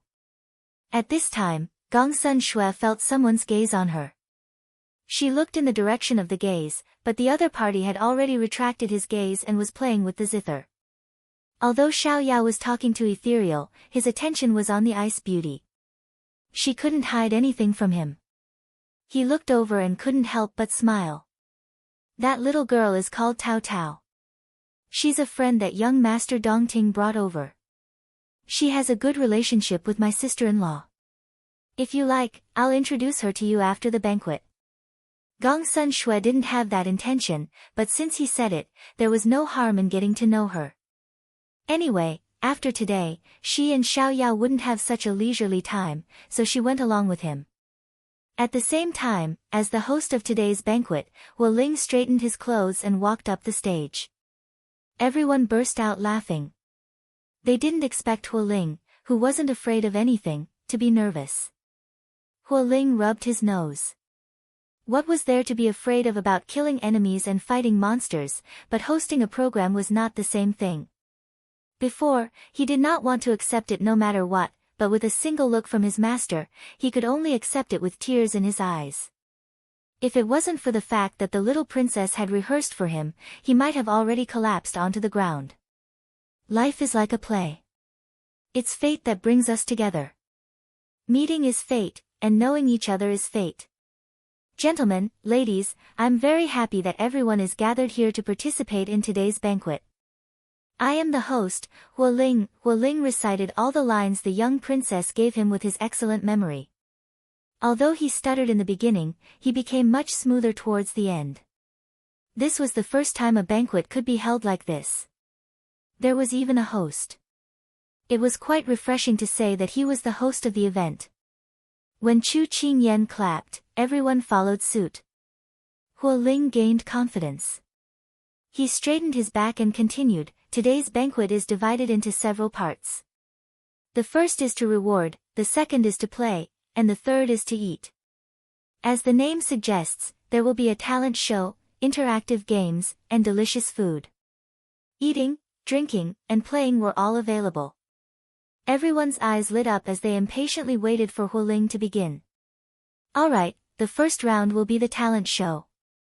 Let's welcome our first performer, Little Master and Kong, to perform a somersault. When Hu Ling finished speaking, other than Chu Qingyan and Xiao Su, everyone was very surprised. Little Kong was also going to perform. Because the program list was confidential, everyone only knew what they were going to perform. They didn't know what the others were going to perform. With this arrangement, it was even more surprising. Chu Qingyan swept her eyes over everyone present and laughed. Come, open your eyes. I'll let you all broaden your horizons and enjoy a modern ancient banquet. When little Kong heard the announcement, his eyes lit up. He immediately came down from his mother's embrace and said confidently, Daddy, Mommy, watch this baby show off his skills.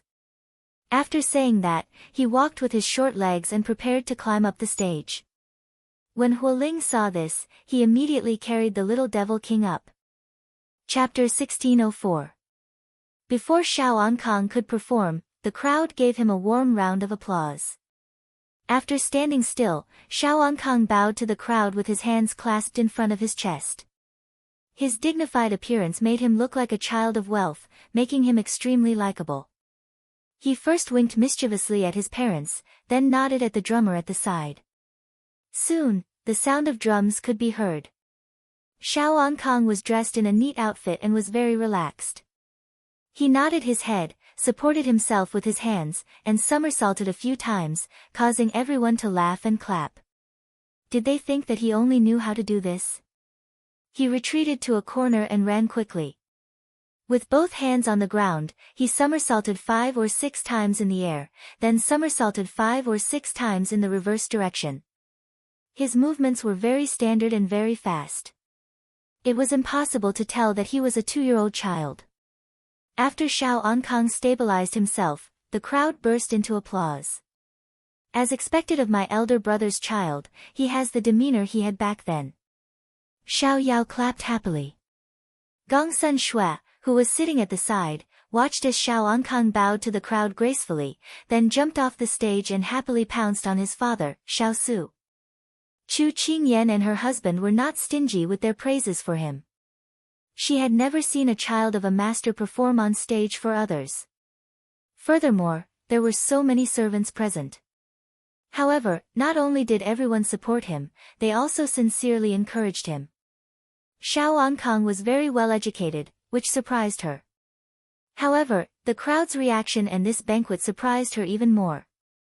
She had attended many banquets, but she had never been so lively and relaxed. These people really made people want to get close to them. Xiao Yao did not see any movement from the person beside him, so he turned his head in confusion. However, he saw the nostalgia in the ice beauty's eyes. He could not help but narrow his eyes. Why would the ice beauty have such emotions? At this time, the Emperor Emeritus and Father Chu went on stage. The two of them were performing a monkey show. What was a monkey show? It was similar to Sun Wukong's stick trick. The two of them were especially good at imitating. Coupled with their tacit understanding over the years, their cooperation was flawless, making everyone laugh. They were simply clowns. In order to support his imperial grandfather, Xiao Yao temporarily put his doubts to the back of his mind. He would ask her about it later. It was Ethereal's turn. He used a bamboo leaf that he had casually plucked to play a tune. Just like his name, Ethereal. Next, it was Yen Luo's turn. She brought a basket of herbs onto the stage. I'm not good at martial arts, so I won't embarrass myself. I'm also not good at playing musical instruments. However, I have a basket of herbs here. If you can determine their effects based on the information I've provided, you'll receive a healing medicine I've prepared for the winner. However, for the sake of fairness, the medical students present are not allowed to participate. This rule was clearly targeted at Ethereal to prevent others from saying that she was biased. Little did he know that Tao Tao had also silently forfeited. Everyone was very excited to be able to guess and win a prize. In the end, Higashio Motetsu, retired emperor, and Xiao Yao each guessed one possibility and each received a bottle of healing medicine. Xiao Yao felt that he had no use for it. After receiving it, he stuffed it to the ice beauty beside him. Keep it to protect yourself. Yen Luo's medicine is hard to buy outside. The ice beauty opened the bottle and sniffed it. Surprise appeared on her face. Although she didn't know much about medicine, she was used to dealing with these kinds of medicine. She could tell whether it was good or bad with just a sniff. This bottle of medicine was probably something that even the best Chinese medicine practitioner around her couldn't develop. She looked at Qing Yen Luo, who was calmly walking down the stage, and then looked at the other two winners. It seemed that everyone was used to her medicine. She realized that she was becoming more and more fussy after being with them. She couldn't help but silently close the bottle and put it in her sleeve. It was almost Tao Tao's turn. She stuffed her guqin into the arms of the person beside her. I'm not playing. Higashio Motetsu was admiring the sword dance on the stage when a guqin suddenly appeared in his arms. He couldn't help but raise his eyebrows and tease her out of habit. What's wrong? Do you think your guqin sounds as bad as a crow's? Tao Tao puffed up her cheeks. If you're willing to play with me, I'll play. Who said her guqin was bad? Her guqin skills were the most outstanding in the sect. He still had a smile on his face. Didn't I say that I don't know how to play? Why are you throwing a tantrum? Tao Tao took a deep breath, but she still couldn't calm the anger in her heart. I'm not throwing a tantrum. Then play with me once. Higashio Motetsu's expression dimmed. Tao Tao, I don't want to repeat it a third time. The anger in Tao Tao's heart finally dissipated. She knew that she might not be able to hear the sound of his flute in this lifetime. At this time, Hu Ling had already started announcing her program. Tao Tao stood up. Her long hair hung on both sides, covering her face. She laughed at herself. Since that was the case, she shouldn't pester him. This wasn't their sex style. Her guqin was still in his arms. Higashio Motetsu looked at the somewhat lonely figure. He felt a little regretful, but he didn't want her to use this method to prove her importance in his heart. Tao Tao. When the words came out, he didn't know what to say. At this time, the disappointed girl in his eyes suddenly raised her head. The gloominess in her eyes was dispelled by the sunlight, and it was so bright that people didn't dare look straight at her. She tilted her head and revealed a brilliant smile. Higashio Motetsu, I'll dance for you. You have to watch carefully. He never thought that with her personality, it was already a surprise that she didn't fling her sleeves and leave. He never thought that she would even smile and say that she would dance for him. Watching her jump onto the stage, his mind was still filled with her dazzling smile from before. It was like the dark clouds had scattered, revealing a brilliant ray of light. Without any hindrance, it directly entered his heart. He reached out to his chest. There, it seemed to be beating irregularly. Tao Tao stood in the center of the stage and gracefully faced the crowd. Then she bent down and pulled off the cloth around her ankles, revealing a string of golden bells. When she stood up, the bells on her wrists were also revealed. With her movements, the clear sound of the bells rang out. Her eyes looked at the astonished Higashio Motetsu. The corners of her mouth slightly curved, but her eyes were slightly bitter. She, the little magic doctor, never prepared for both sides because she was a confident person. Since she left the sect, she had never failed again. But in front of this man, all her pride and confidence could only be put away. If he was a city, then she was a failure who had repeatedly attacked the city. In fact, she never expected that he would pick up the flute again. She raised her hand and made a dancing gesture. Higashio Motetsu, although I have always failed, I will try to conquer you again. One day, you will be my city, and I will be the only one who owns it. The bell rang and danced. Chapter 1605. When she revealed the bells on her wrists and ankles, Higashio Motetsu finally understood that she already knew that he wouldn't play with her. That was why she had made other preparations, but he still disappointed her. He looked at the stage. She walked briskly, her graceful figure accompanied by the crisp sound of the bells. She spun and jumped. Her gaze never left him for every movement. Just as she said, she was dancing for him alone. There had never been a moment that made him feel so lost and his heart beat faster. Sister Tao Tao is dancing well. Xiao Ankang clapped his two chubby hands and smiled. Chu Qingyan looked at the graceful dance on the stage, then turned to look at Dong Ting's focused expression. Her eyes curved. This pair was really pleasing to the eye. The last performance was Xiao Yao.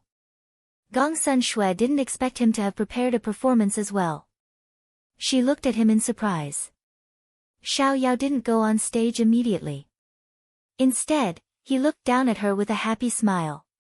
What do you like to hear? Gongsun Shui was a little confused.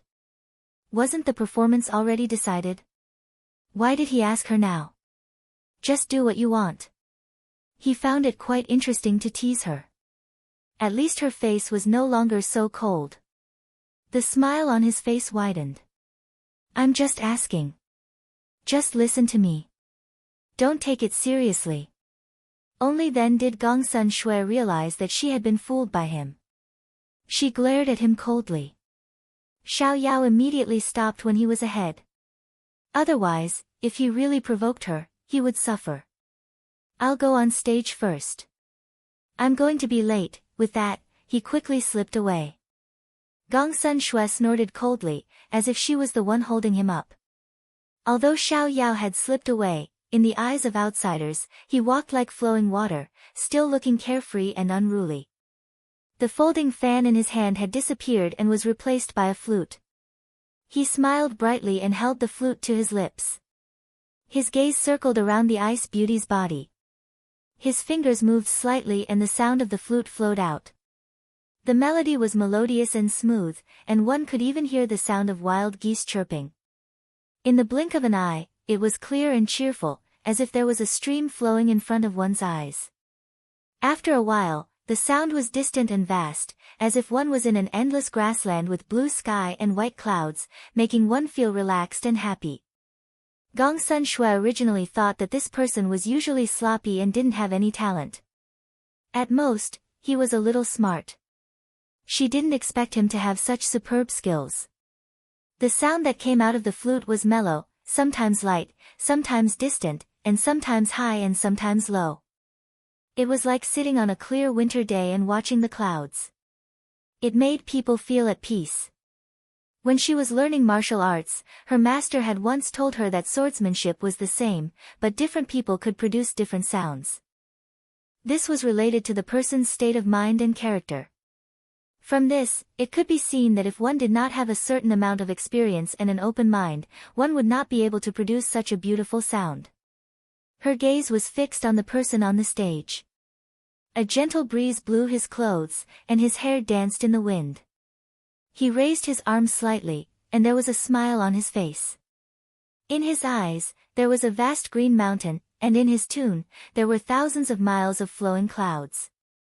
He stood alone in the world. The young man in green was like the wind, upright and capricious, as if he didn't stop for anyone. She still didn't know him well. How could such a person be as unconventional as he appeared? Just like what Chu Qingyan said, everyone had a mask. What they showed was only the side they wanted others to see.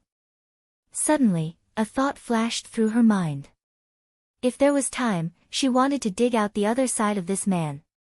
Unfortunately, there wasn't enough time. Just as she was immersed in the melody, he came down and sat beside her. He didn't look like the young master Xiaoyao just now at all.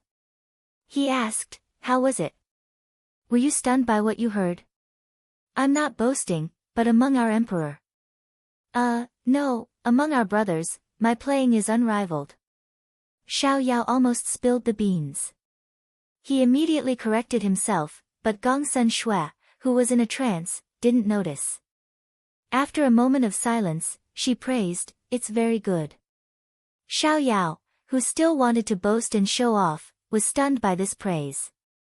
Soon, a bright smile appeared on his face, and it seemed like his smile was growing bigger and bigger. Gongsun Shui saw his silly appearance and couldn't help shaking her head.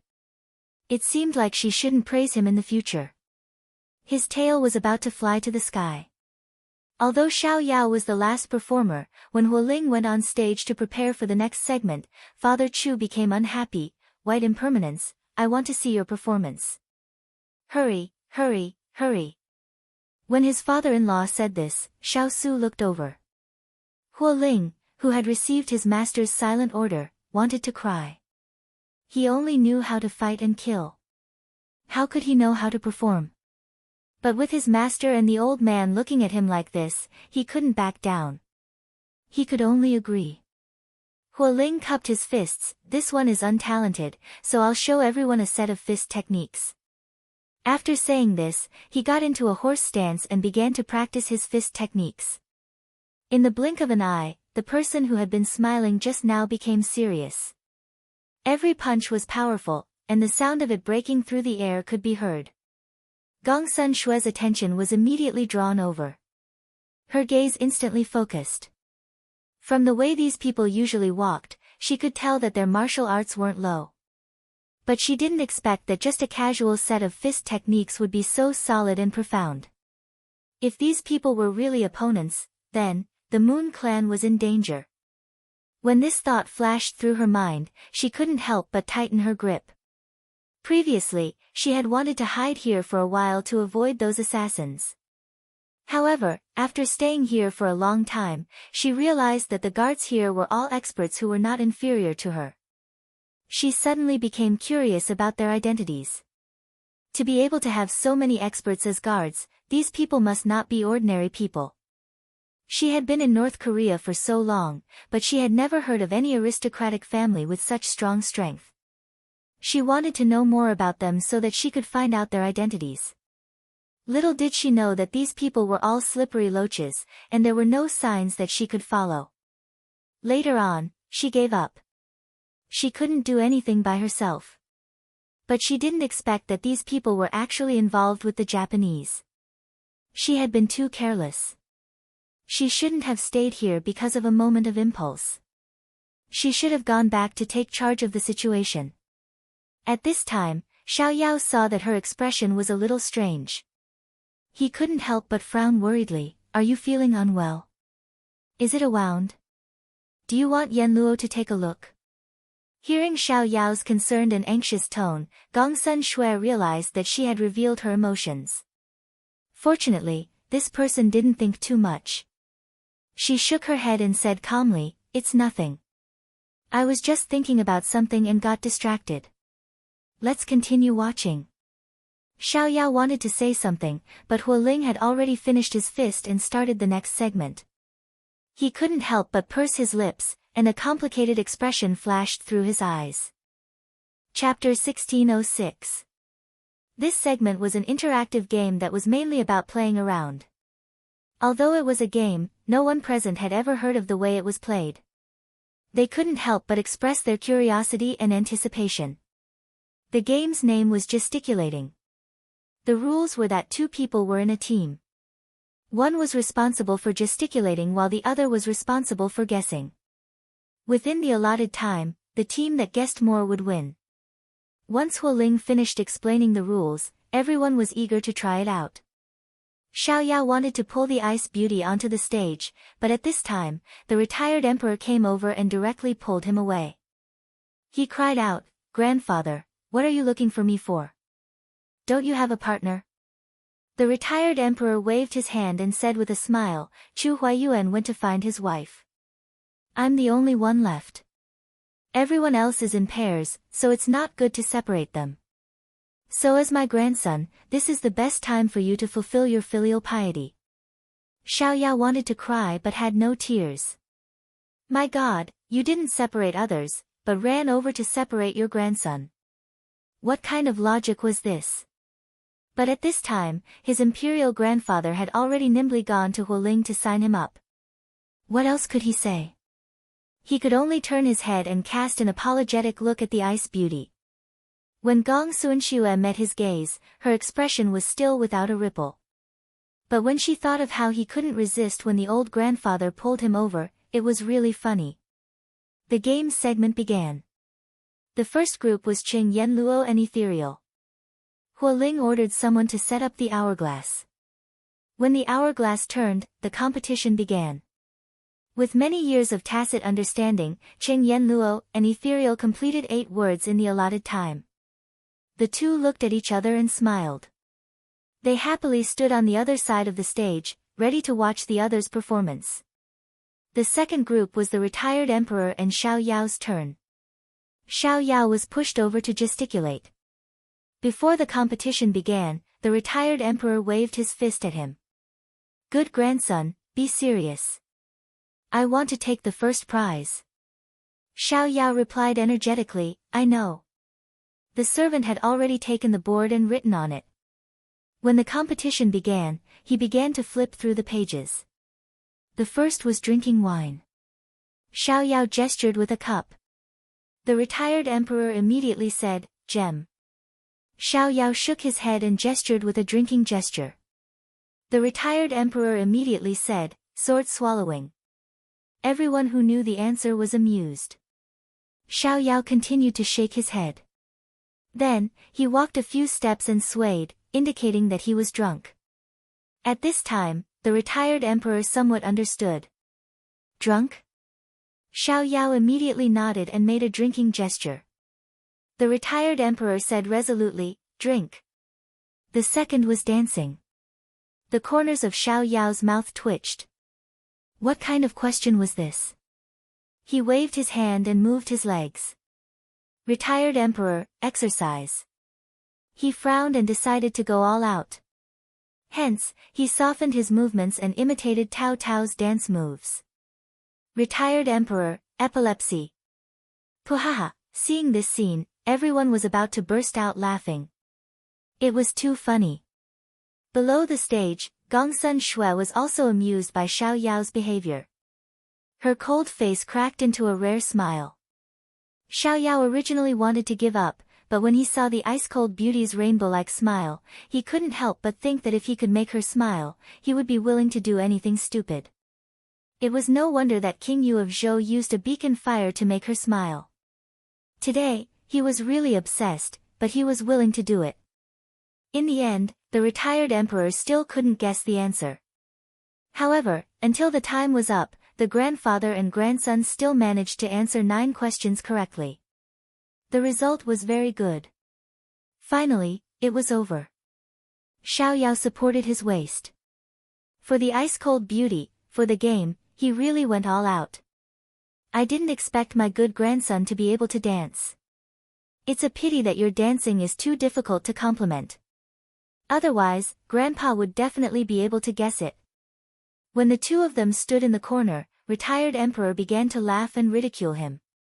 Xiao Yao knew that his grandfather loved to tease him, but he didn't argue. Because all his thoughts were on the ice-cold beauty. From the moment he started guessing, he realized that the ice-cold beauty was completely focused on the competition. It was obvious that she really liked this segment. When it was over, he would also play this game with her. He believed that with his strong body language and her intelligence, they would be very compatible. The third round was Father and Mother Chu. Father Chu gestured while Mother Chu guessed. Father Chu had always been a creative person, so one could imagine how ridiculous this round was. Everyone's eyes were firmly fixed on it. Chu Qingyan laughed until her stomach hurt. She felt that her father wasn't participating in a game, but was performing a skit. If there was a chance next time, she would personally arrange a few skits for everyone to laugh. The ice-cold beauty sat quietly, watching the fun on the stage. She was suspicious of these people. When Qing Yu came over yesterday, most of her guesses were confirmed. However, at this moment, when she looked at these people who had different personalities, loved each other, and got along well with each other, she felt that such a happy family without any scheming against each other wouldn't be involved in a power struggle at all. She wondered if their information was wrong. Thinking of this, she smiled slightly. Gongsun Shui, are you deceiving yourself? Or are you trying to excuse them? When did you become like this? Just as the lively scene on the stage was in full swing, Gongsun Shui saw Qiu Feng waving at her while panting. She was afraid that Qiu Feng would be exposed, so she asked her to stay in the yard. She didn't expect her to appear here. Qiu Feng wouldn't be so flustered if it wasn't something serious. She immediately stopped smiling. Gongsun Shui said to the servant beside her, "If second master asks, just tell him that I'll be back soon." After saying that, she told the servant not to follow her and walked towards Qiu Feng. Because everyone was attracted by Father Chu's exaggerated gestures, no one noticed what happened here. No one knew when Gongsun Shui left. Qiu Feng rushed over as soon as she reached the corner. "What's the hurry? Did you forget what I taught you before?" Gongsun Shui was a bit displeased. Qiu Feng knew that she was being rash, but the situation was urgent and she didn't have time to think. "Sect Master, the High Priest sent someone over just now to say that they've found the true identity of the Shao family." Gongsun Shui's eyes narrowed and she slowly clenched her fists in her sleeves. She tried to calm down. "Speak." Qiu Feng immediately said, "They're in cahoots with Murong Yunxian.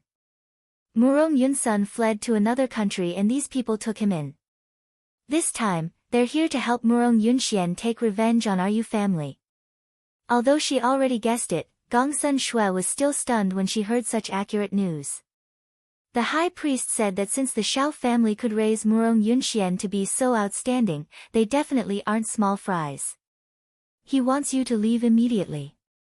Otherwise, if your identity is exposed, your life will be in danger, Qiu Feng said anxiously. "Is that so?" At this moment, a voice interrupted the conversation between the master and servant. The tone was very light, and it was impossible to tell whether the speaker was happy or angry. Qiu Feng immediately pulled out her dagger. "Who is it?" Before Gong Sunxue could recover from her shock, her eyes widened again when she heard the voice. However, when the man in the green robe with black hair appeared in front of her, she was completely speechless.